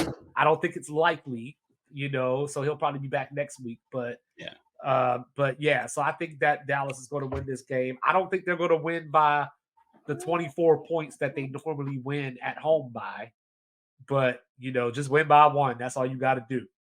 All right, then we go to my hometown. MVP leader, Lamar Jackson. Welcome him in. Number 1 passing yards in the NFL, Tua Tagovailoa. No Jaden Waddle this week. So Kyle Hamilton's not practicing, but I expect him to play. Zay Flowers isn't practicing. Not sure if he's going to play. All right, what's the word, Mr. Logical? I mean, man, the way I saw Baltimore play last week against San Francisco, because every other team in the NFL has their good weeks or bad weeks. You looked at Baltimore's record, like, they're playing good. Like I said, they needed a punt return. My argument, listen, as the facts change, so does my opinion. I think one of the most wonderful things about me is like I literally welcome in an opportunity for some other information to come in that makes me wrong so I can learn from this new information coming in. I think it's a remarkable thing. I think it's like, oh, I had this whole opinion set up, and then I turned out to be wrong. Like I talked about Baltimore would be 9-5 if it wasn't for the Zay Flowers jet sweep pass or the punt return touchdown against the Rams. That was my argument last week. And then I watched Baltimore go out there and play 14-11 because that's what it looked like. Yeah, they went It boom just looked shakalaka. it just looked like there were just hands in every passing lane from the screens. They got interceptions on screens. They got interceptions on crossing routes. They got interceptions on deep seam routes. They got interceptions on post routes. They were literally everywhere. They were harassing Brock Purdy. And I've watched a lot of San Francisco games. I haven't seen Purdy look without getting hit. It wasn't like he was getting hit in these balls. Mm-hmm. He just was. They were just there. They had a like Stevens as a corner deflecting a pass. You had another deep safety deflecting the Kyle pass in the Hamilton corner, had 2 picking it picks. off.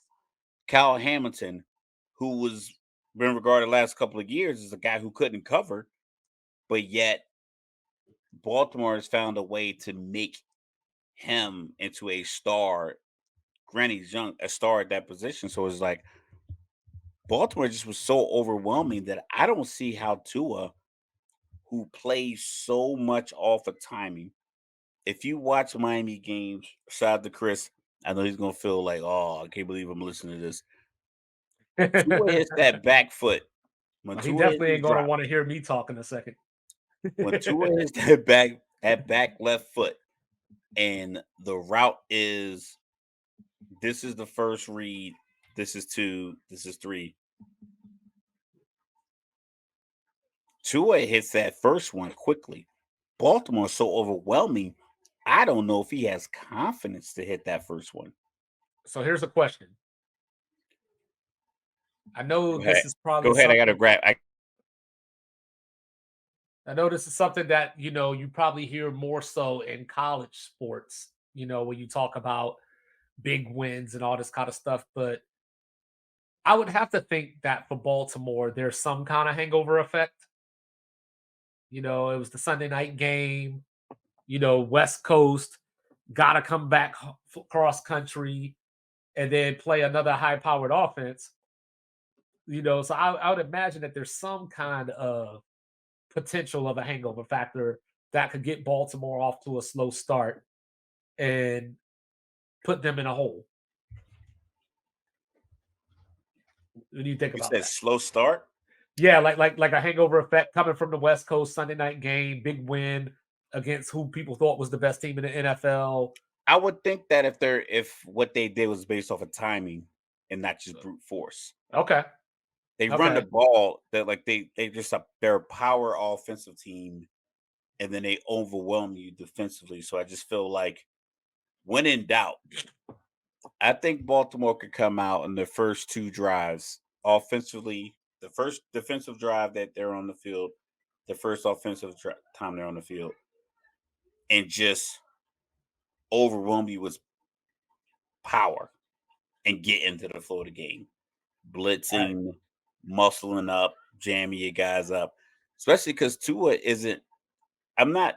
I'm not an expert, but I remember watching the Chiefs game, the Miami and Chiefs game in Frankfurt. When that first read was there and Waddle was open, probably like late in the first half, like that last drive, the drive before Tyreek fumbled. Uh-huh. I remember watching that drive and Tua was just on point, point, point, point, point, point. Tyreek fumbled, they stripped the ball out of his hand. Kansas City recovered it, goes in for a touchdown. And I think they went in a halftime down 21-0. Mhm.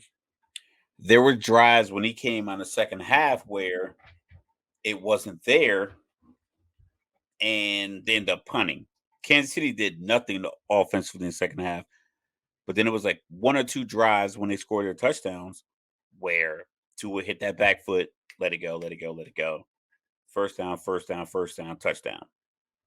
I think Baltimore will put you in a position where they make sure you don't get that comfortable. See, I think that you ever heard those stories? Like you're just talking to one of your female friends and they're talking about like, yeah, I don't know, like I thought he liked me, but he never made a move. I tried to give him the signals, like and he just didn't do anything. So Yeah. I think Baltimore was talking to Miami last week against San Francisco As far as because like, don't come out here with this. no, because Mike McDaniel is a Shanahan dude. Came up with Shanahan under Shanahan, and I think Baltimore was giving Miami a signal of this could be you. But then when they come out on Sunday, it's a whole okey doke, and whatever Miami's expecting, they're going to get something different. Based on what I saw Baltimore put on San Francisco, I can foresee a very similar result. 28-17, 28-13. Yeah, I got Just something to Baltimore. Yeah, where something where you're looking at the game and Baltimore could be up 7-0 and Miami gets the ball back and you don't think that Miami's gonna get yeah. I their think I think touchdown. Miami fans after Sunday, like Chris is just going to give us a middle finger. I think the Chris rest gave me of a whole soliloquy. He texted me earlier. I was reading it, but I was sending other messages between you and him. So when I saw that, I didn't really get to digest it, and I had to leave. But he feels like Miami can win, and I think he said I something. think they Matter of can. fact, I think I'm they gonna shout can. him out real I just quick. don't think they He will. said he, but the thing is, he said, "Hear me out." You know, There you go. he was like, "I'm gonna say it. I think Miami wins. I'm not trying to be a homer pick. That's what it was. It wasn't like that. Was like that's a pseudo. Hear me out. A lot of media on a recent bias kick.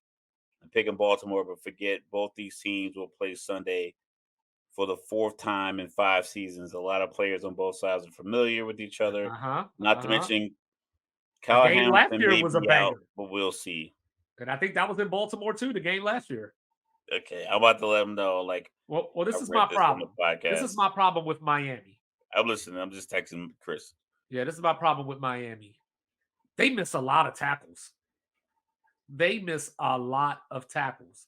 And when you have a team like Baltimore, who isn't necessarily explosive in that way, you can't extend their plays by missing tackles. When you get Gus Edwards for a 2-yard gain, you can't let that two become four. You can't let Zay Flowers catch an 8-yard crossing route and turn that to 12. And I think that's where Miami gets in trouble because Yeah, but because I as think Chris, that happens to everyone. But the thing is that with a team oh, like Baltimore is that they made to do that. they do they do simple things to make you do that. They do simple the zone read run where you just misread it and like Lamar's going up the the sideline for 13 yards and he Well, steps out of remember bounds. last year they played early last season. If I remember That was a crazy correctly, game. I think that was a Baltimore crazy was up game. Yeah, up a couple of TDs. Miami outscored them 28-3 in the fourth quarter. You know, I don't like that number. Use a different number. the final score was 42-38. Okay, we'll Uh, go with that. Tua threw for 469 yards and 6 touchdowns. That put him right in the MVP race. He threw 2 interceptions as well. Lamar Jackson threw for 318, 3 touchdowns, ran for 119 and a But he touchdown. ran for a long touchdown Yeah. too. So this is going to But be a that was good in the heat. That was in the heat of Miami. That was right. early in the year. This time of year I now, think it was in and it Baltimore actually. I think it was in Baltimore. was it in Baltimore, but it was Yeah, definitely in it was in September. It was Baltimore. hot. Yeah. Maryland is hot. That Yeah. humidity is different. People Yeah. think like Miami humidity obviously is different.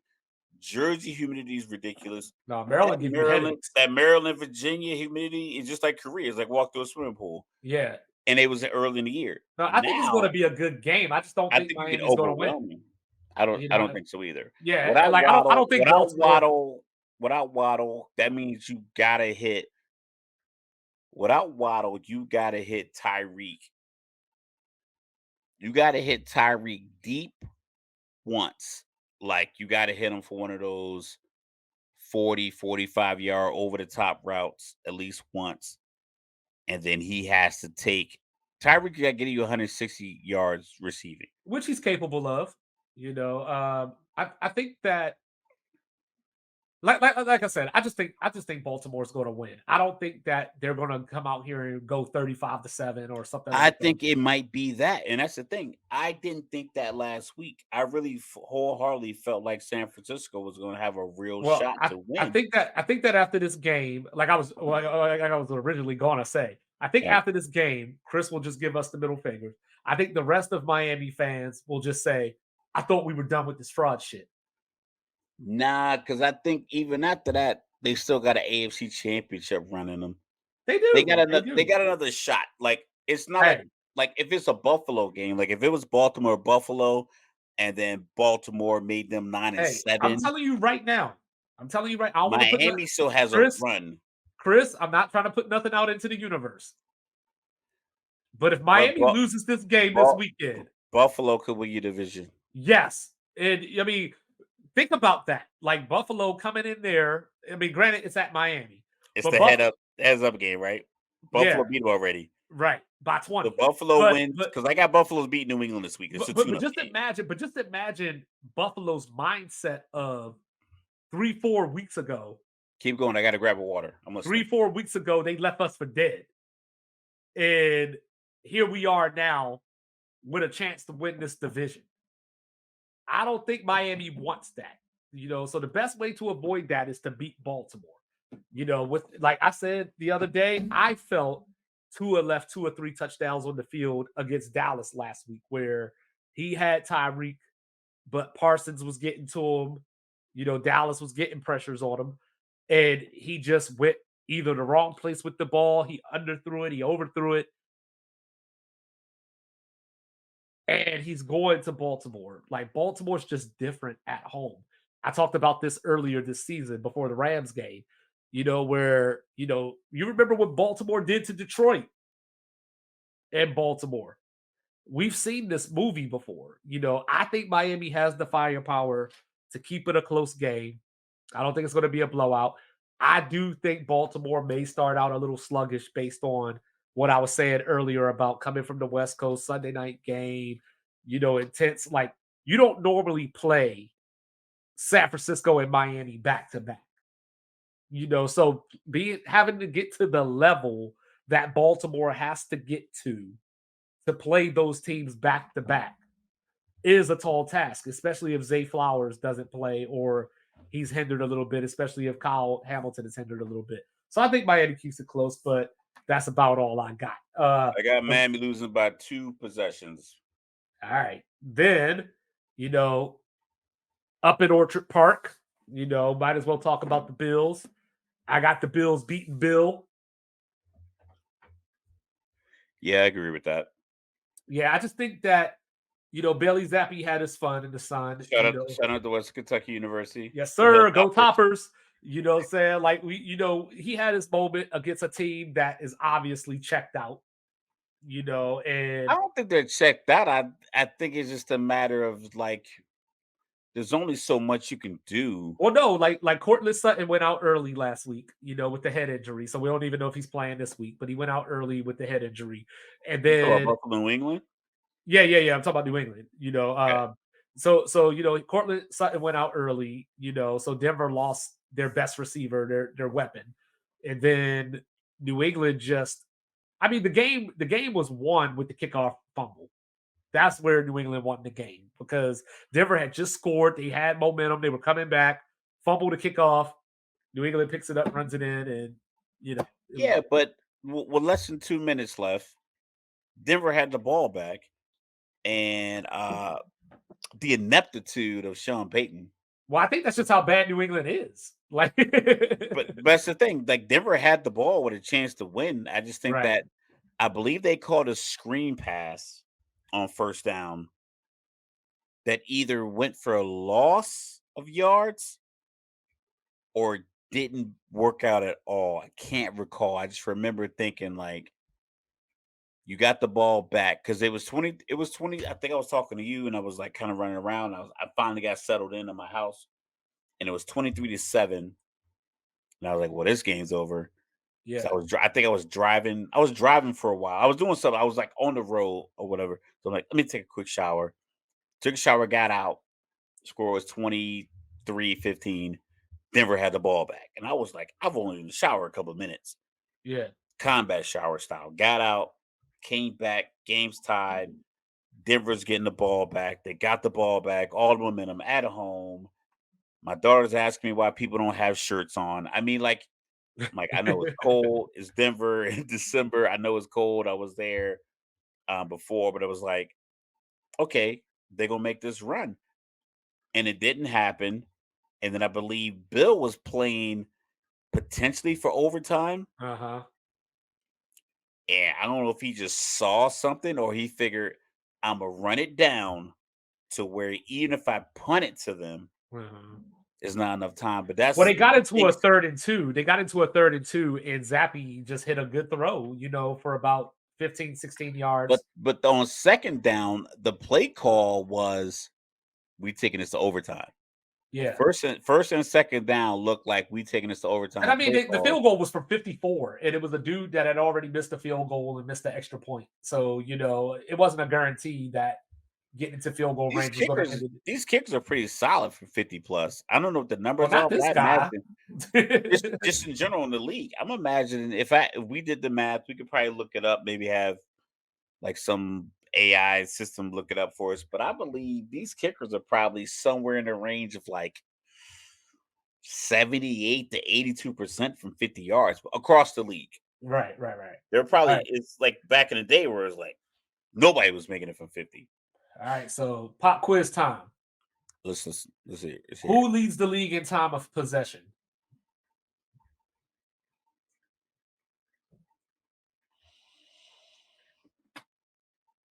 I mean, we talk about Buffalo, New England, but you wouldn't give me that kind of easy layup. No, I wouldn't give you that easy layup. It's the next game that we're going to talk about. Time of possession. Time. I'm gonna take a Philly, It's the team that's going to beat your Falcons this weekend. Chicago leads the league in team time of possession. Yes. They You probably know, also lead in red zone turnovers too, right? probably. I imagine you because they know, don't really win a lot of games, so to have the ball a lot, that means you either have to miss a lot of field goals, which doesn't really happen in the league. Guys seem to be pretty accurate, or you turn the ball over in the red zone. I'm not even a Falcon fan, and they frustrate me because I feel like, whenever we make picks or whenever you make picks, there's always a team that you just can't figure out. That's Atlanta for me. Like when I pick them to win, they lose. I pick them to lose, they win. I just can't get it right. It's like that when you walk to the casino and you see that wheel and you don't really know like what all the stuff on the wheel means and the table. You can bet on it and maybe hit something, but you don't Right, know why. You don't know why you right, stand at this table. Like that's the right. Falcons. Yeah. So I got Chicago winning. Lots of Justin Fields up in their grill. I think that Heineke, will take the chances. We talked about it that Ritter won't take, but I think that's going to get him in trouble this weekend.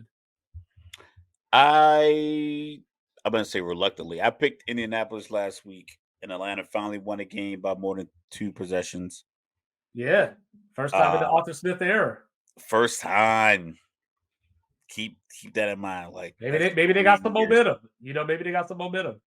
He has some momentum, or maybe Justin Fields will come down there and audition. I believe last year it was one play where they dropped 9 dudes in the coverage Yes, because against he was Detroit. cramped. No, I'm talking about the Atlanta Chicago game. It might Oh, have been okay. last season, maybe 2 years ago. But he was running all over the place, but he was cramping in between possessions.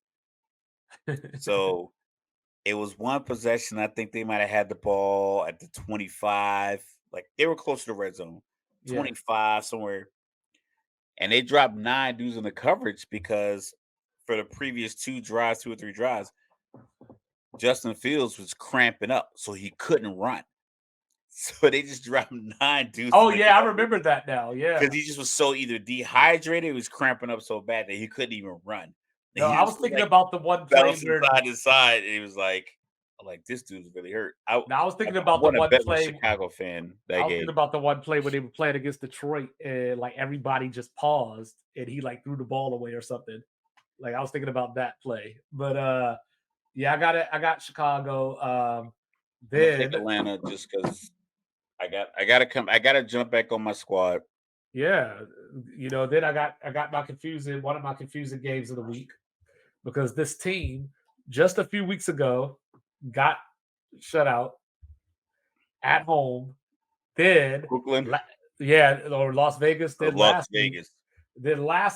they won a game in Arrowhead without scoring an offensive touchdown. So Didn't they still complete a pass. after the first quarter, yep. They are on the road at Indianapolis, who has a chance to make some noise in the AFC South. Because we don't know. Or you told me before we went on, Trevor Lawrence is out this weekend. At least that's like I You know, said. It could be different you with know, like today's Friday or yeah, well now Saturday morning, midnight after midnight yeah. could be different. So if Trevor Lawrence doesn't play, Carolina can definitely win that game. I picked Carolina. And if they do, I'm still going to pick Jacksonville. But if they do, the Colts have a chance with a win over the Raiders to take command of the AFC South going into the final week of the season. And I picked the Colts. I think the Colts believe in Gardner Minshew. I think they believe in what they do. I just feel like I don't think there's a few teams that really separated themselves as far as like their records. You got the Miami, you got Dallas, you got Philly, you got Baltimore, and Baltimore definitely is creme de la creme. Uh, Buffalo's moving their way up there. You got a lot of teams that are 9, 10, now 11 win teams. But if you look around, if you look at each one of those teams, short of Baltimore, Baltimore's flaw might be their quarterback doesn't throw a lot of touchdowns, Uh-huh. and that could maybe hinder them. Dallas is they don't beat good teams on the road. Miami's they're at 11 wins. They don't beat teams above 500. Right. Philly has been playing with fire for the last 7 weeks. So it's not a lot of teams that are really stepping up saying like, "Yo, we're the creme de la creme." I think Indy is one of those teams that they were just hanging around, hanging around, and they're gonna put a couple of wins together. They're gonna win that division, and Uh-huh. now a team like Buffalo might have to come see them at the Mhm. RCA Dome or Lucas Oil Field. I think that's what Yeah, they call Lucas it Oil now. Field. Yeah. I Yeah. would love to see the Raiders hire Antonio Pierce, full term. But Does that happen though? Have we seen that recently? I don't think we've I seen don't it think in the so. I NFL. don't think so, but I would love it. But the Raiders are 4-3 since he took over. Obviously, like I said, they're playing for their playoff lives as well. Want to So put a dollar on they didn't get hired? nah. I wanna hope for him. I just feel like Yeah, Mark I got Davis the is hope gonna be for him. I just don't see it. I think Mark Davis one of those guys that's gonna throw $130 million at Jim Harbaugh. This next team, like I said, they got to get the win this week against the Giants. because they got the 49ers possibly playing for something next week. So they slip up this game, they can find themselves out of the playoffs. The Los Angeles Rams. I mean, I had him at 4-13, so the fact that even in the conversation in December is a testament to Sean McVay. Because Sean McVay, he wasn't quite on my Sean Payton, I don't like him level, Right, but he definitely was close to where it's like I felt as if when he was kind of threatening to retire and go to the booth for right, a year, I was like, come on, man, why are you doing that? But in hindsight, it's like he probably was like, yo, I'm really, really good at this job. right, And I don't think you're giving me the pieces or the power or the leverage or the security that I believe I deserve. right. I got them beating the Giants. Just got them. The Giants were kind of in shambles. Yeah. Waller, people talked about that Waller play against Philly last week. I'm like, yo, a few plays earlier, he got We rocked, got rocked. Yeah. and they didn't take him out of the game. And I was who's I talking to? I can't believe I can't. I don't know if I was talking to I can't remember who I was talking to. I think I might have been talking to Chris. I was talking to Chris, and I was like, they can't. The clock's running on a couple of those plays, so the referees and the neurosurgeons and all the people watching, if they stop the game while the clock is running, and the Giants don't have timeouts, just to walk Waller off the field, Right.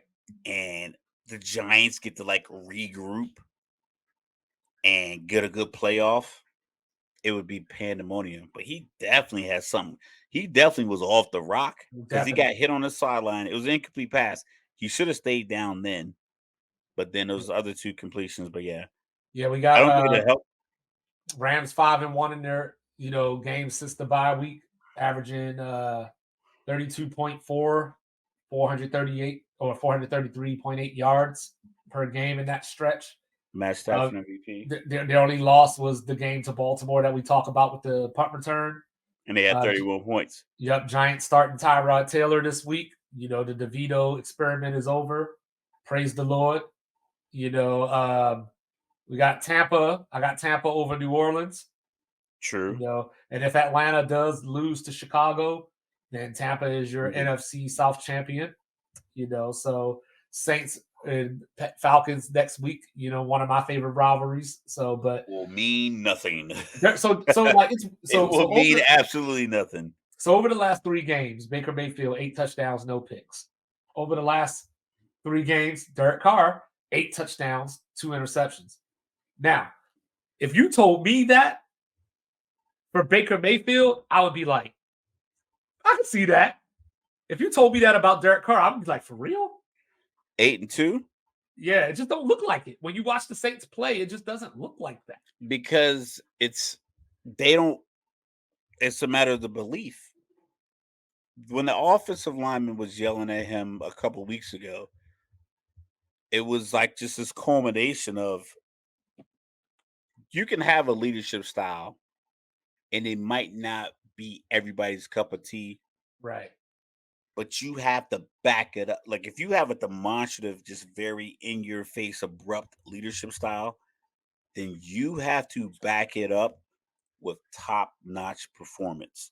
Yeah. If you don't have top notch performance, you better not say a thing to me about me missing a block when Shaheed is running that post wide open and you miss it, or Kamara on a check down you should have hit, or you held the ball too long and scrambled. Now I got a holding call because you didn't hit the route that was open.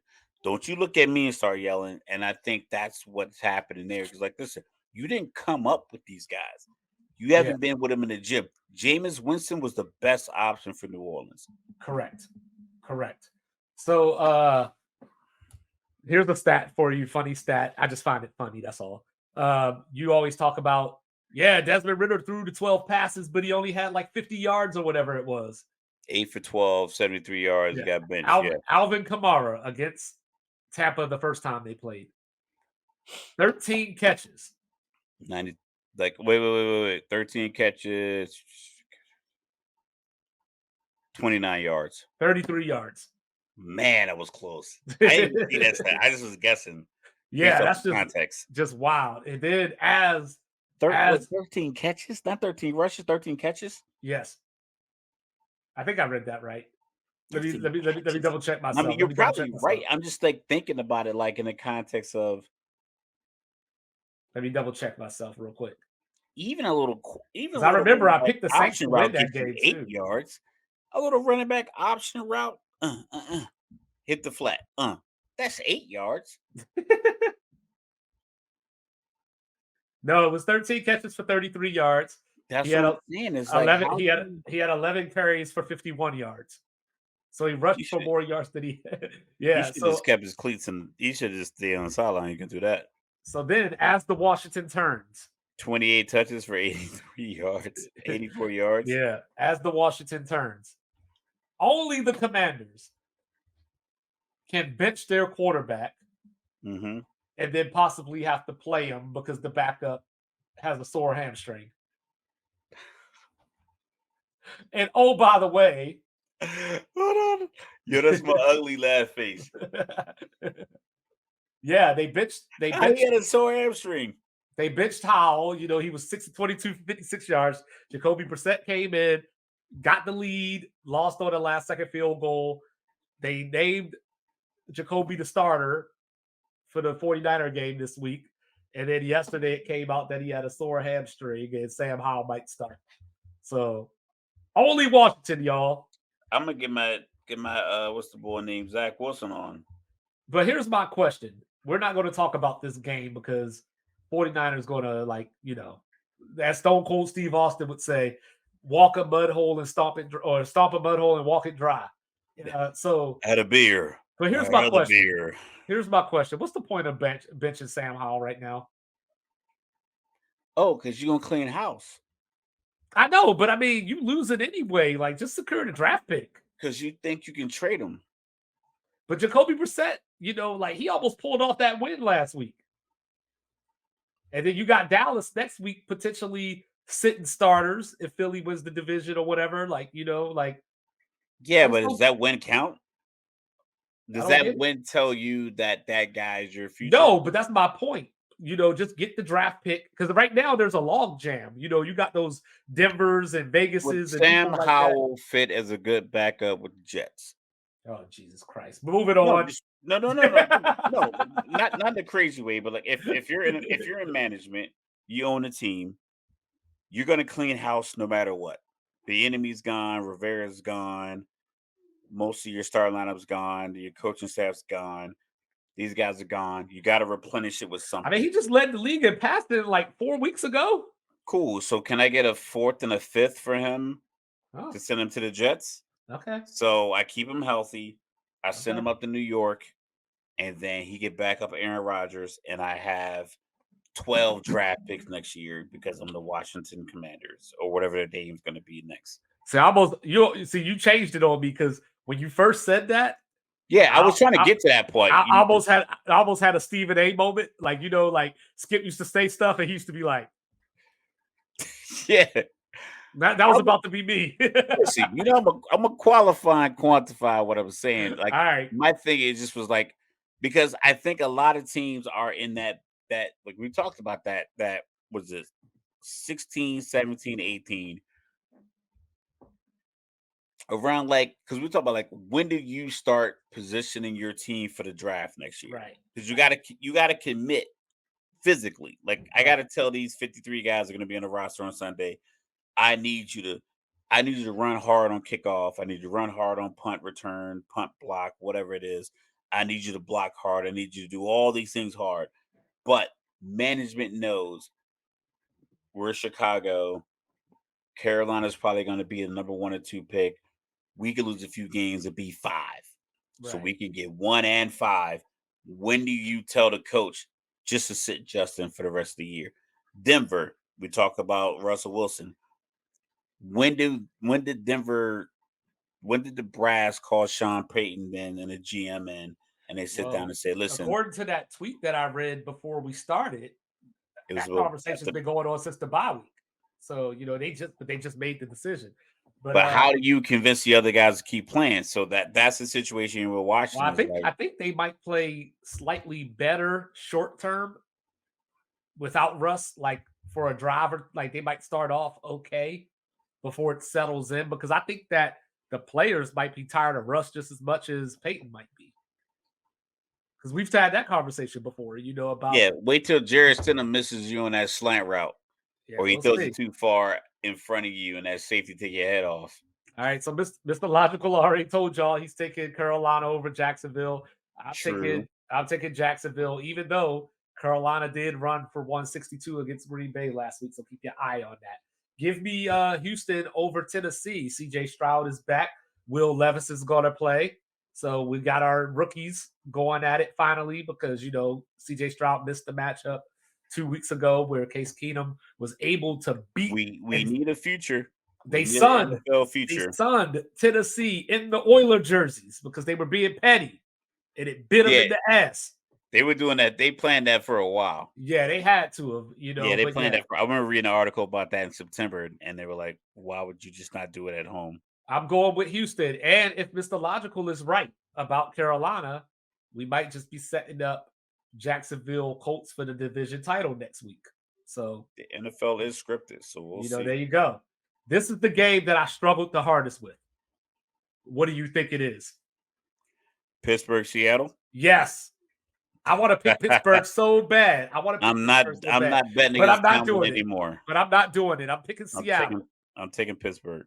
But this is pretty much an elimination game for all intents and purposes. The loser of this game is going to He's have out a of the tough playoff. road. They're going to have a tough road. Seattle could probably still get in because Green Bay and Minnesota play Sunday night. So, they can still, but I think if Pittsburgh loses this game, they're pretty much done. They got Baltimore next week, but they could not be done because if Baltimore does the thing, Clinch. they'll, And they they'll wrestle clinch a bunch of home field, kneecaps. Yeah. so yeah. But I'm going with Seattle. Is DK Metcalf going to play? Apparently he's injured, so we'll have to see. Jackson Smith and Is Jigba Mitch ran into Trubisky 1 inch shorter and 10 pounds lighter than DK Metcalf as he's listed on Wikipedia? no, but Mason Rudolph gets the start again, so we'll see what happens. I'm going with We're gonna agree. We're I probably don't gonna think agree. no, because I'm Say it. give me the Chargers. I don't know about that, Blur. Give Oh me yeah, the I got that. Chargers. I got Give me that. Oh, yeah, Jared yeah, Stidham starting. Yeah, I got that. That's yeah. easy. I I like thought Russ you. Smith. I thought. See if we on board on this one, because Denver is such a laughing stock. We listened to Ryan Clark's soliloquy on whatchamacallit earlier. Yeah, he ran into the right one. He's like he ran to the right one. It's very similar to what I said about Sean Payton last week, but I think we might have been in agreement on this one. You ready?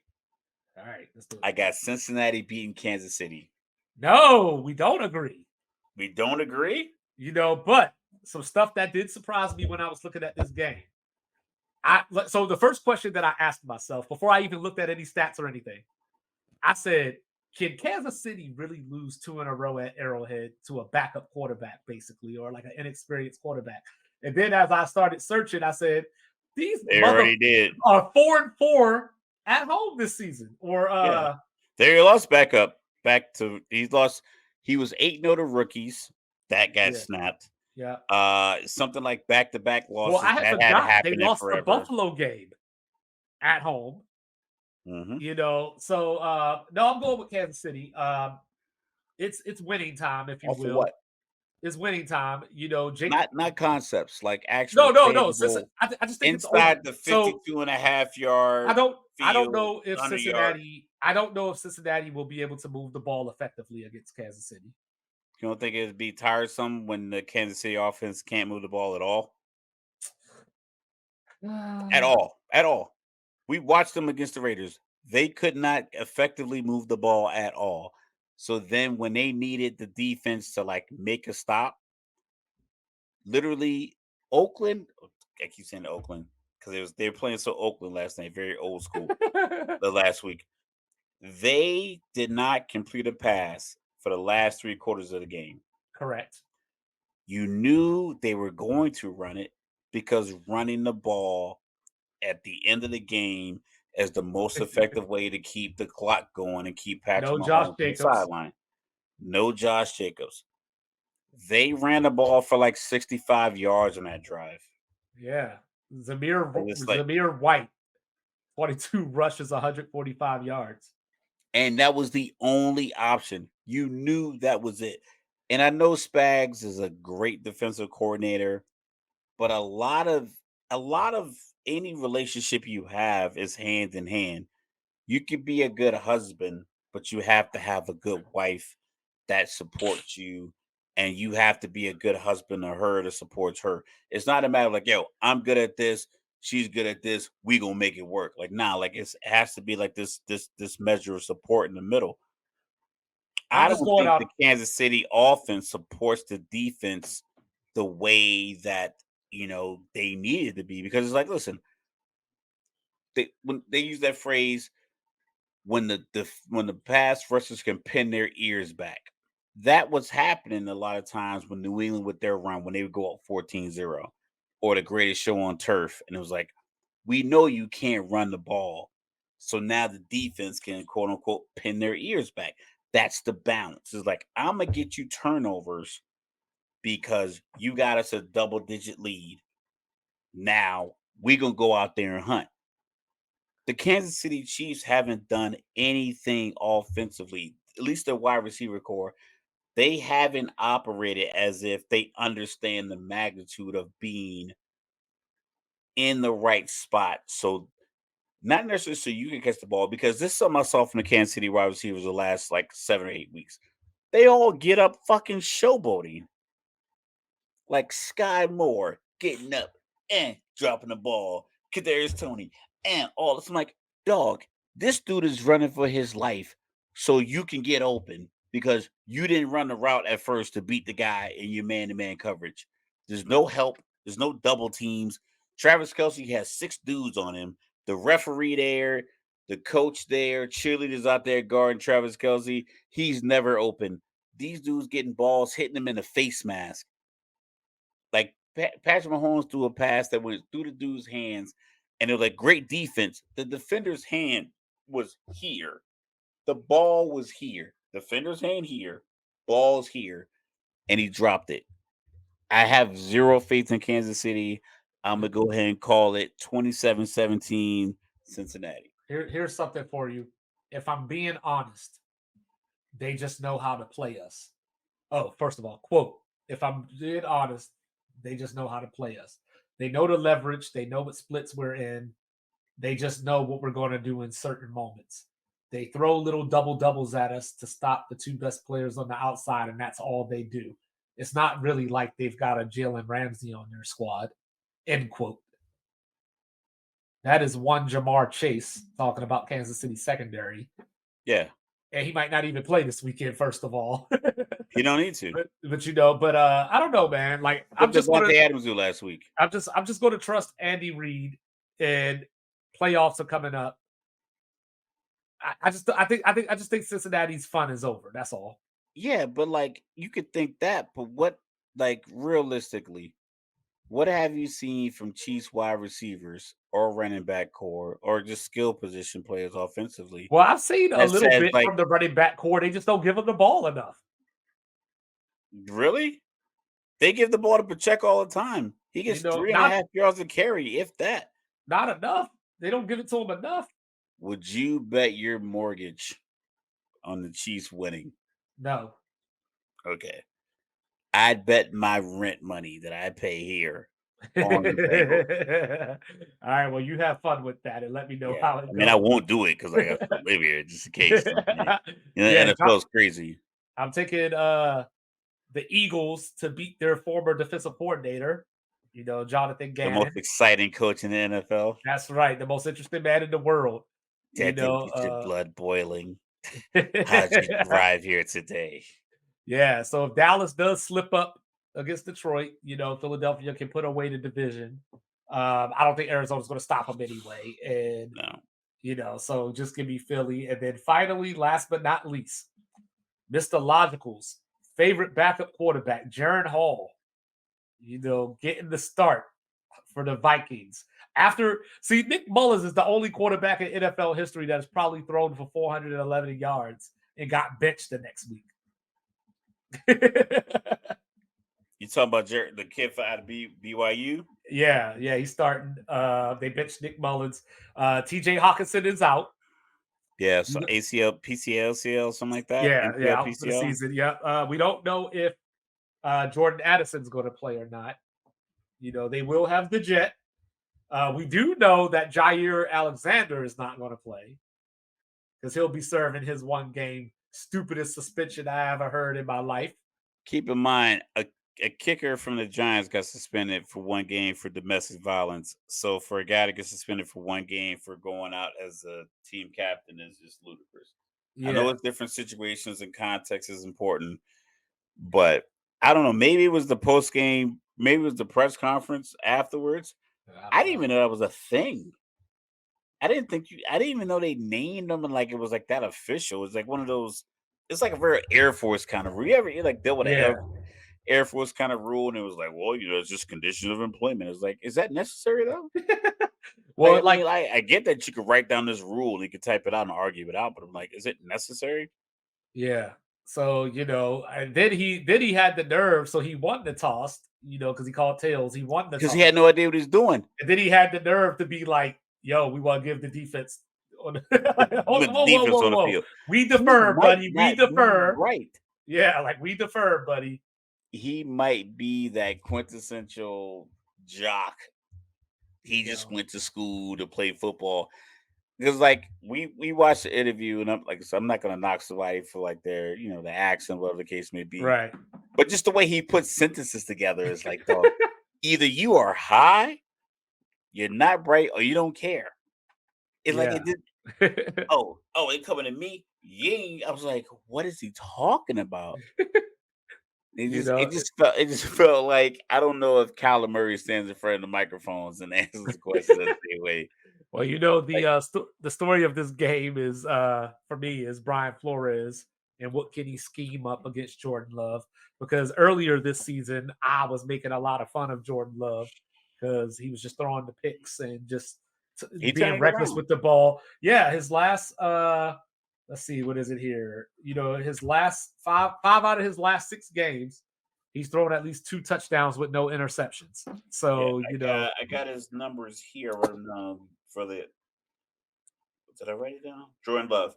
I got 3,500 yards passing, 27 touchdowns, 11 picks. Those numbers are better than Mahomes. his numbers better than Lamar Jackson besides the picks. Yeah, He's got 8 more passing touchdowns than Lamar Jackson. So I don't know. Take with that what you will.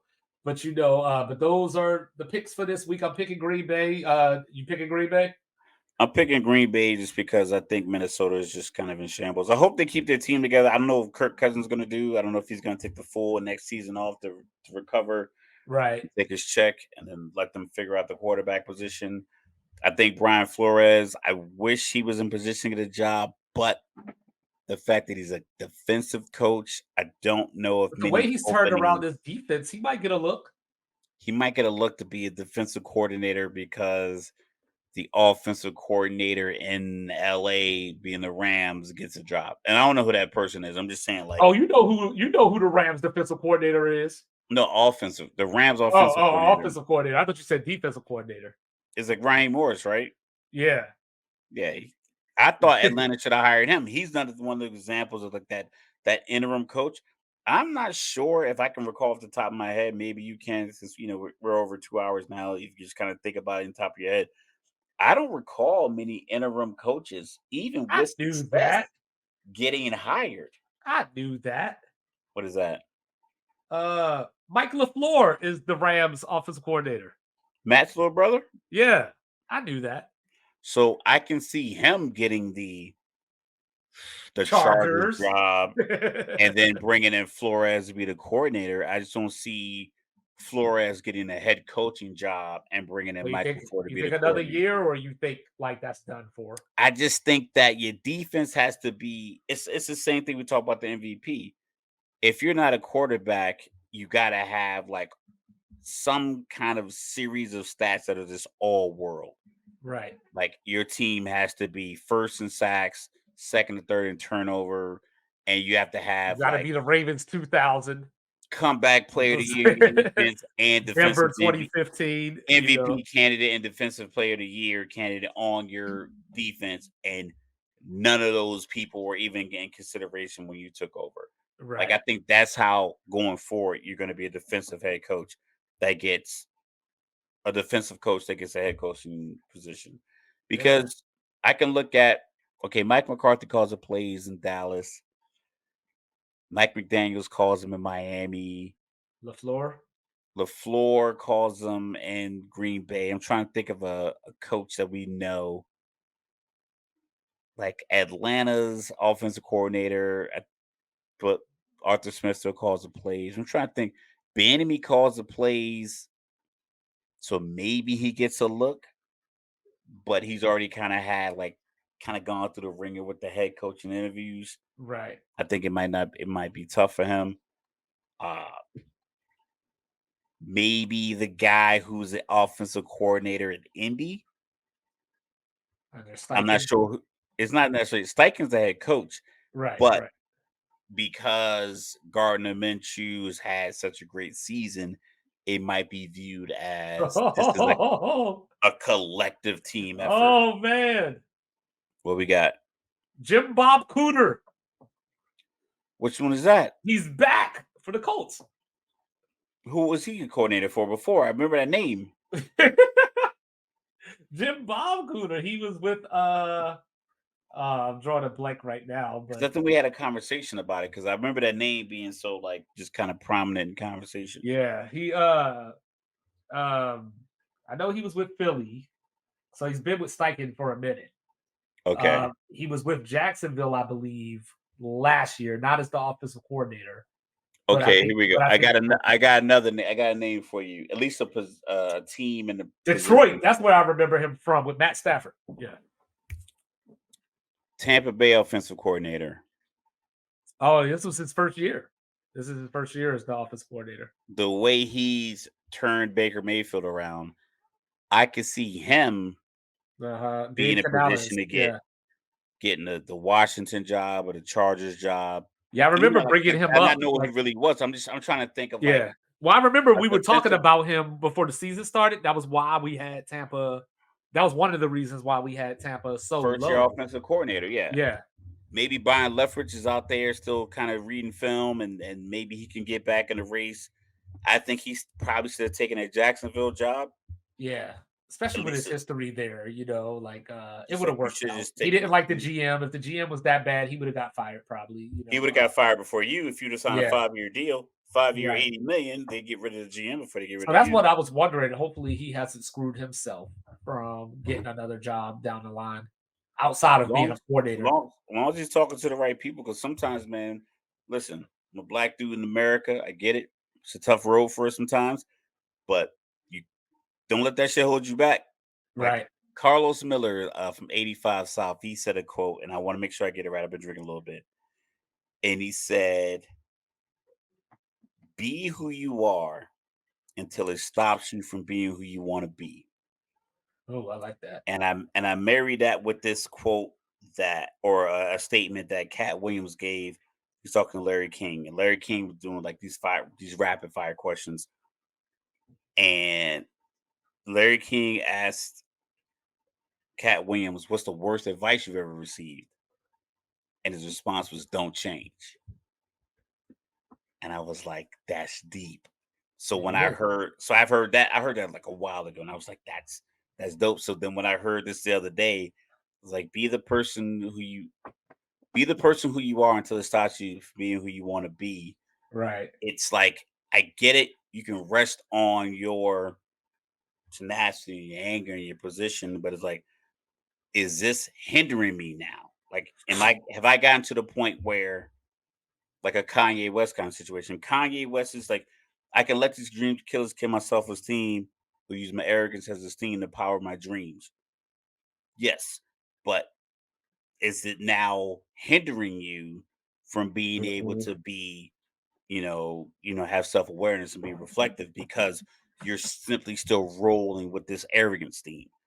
So I Right. think, or if Byron Leftwich is one of those guys that's kind of looked at it like, if he's looking around looking at the landscape like us, is like, I don't think there's a lot of guys out there calling great games. I've watched a lot of 3rd and 2s, and they go 5 wide.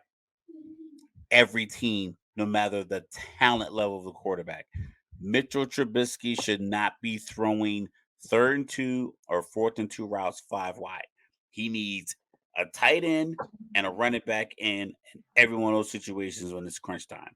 The Yeah. defense need to believe that they go throw it to the tight end or run it behind the tight end. Right. Even if they guess right, whatever. I know he cannot make the 4th and 2, 3rd and 2, 4th and 7, whatever 5 wide. I don't believe it. The Right. defense doesn't either. So So I see a lot of teams doing that. So I imagine that if he kept his nose clean and he's still in the lab, I'd like to see him get a shot. yeah, we'll see, but y'all getting a shot, that's what I'm fixing to do. Saying a shot of a hot toddy because these allergies are kicking my ass. Saying, but Florida State, Georgia tomorrow, Penn State, Mississippi tomorrow, Auburn and Maryland tomorrow. So I'll be having my eyes on all 3 of those games. Go ahead and double check my schedule, make sure I didn't forget anybody. We got Toledo and Wyoming in the Arizona Bowl. Then Monday, no games on Sunday, of course. Monday, besides the playoff games, we got LSU and Wisconsin in the Relia Quest Bowl. Try to say that 5 times fast.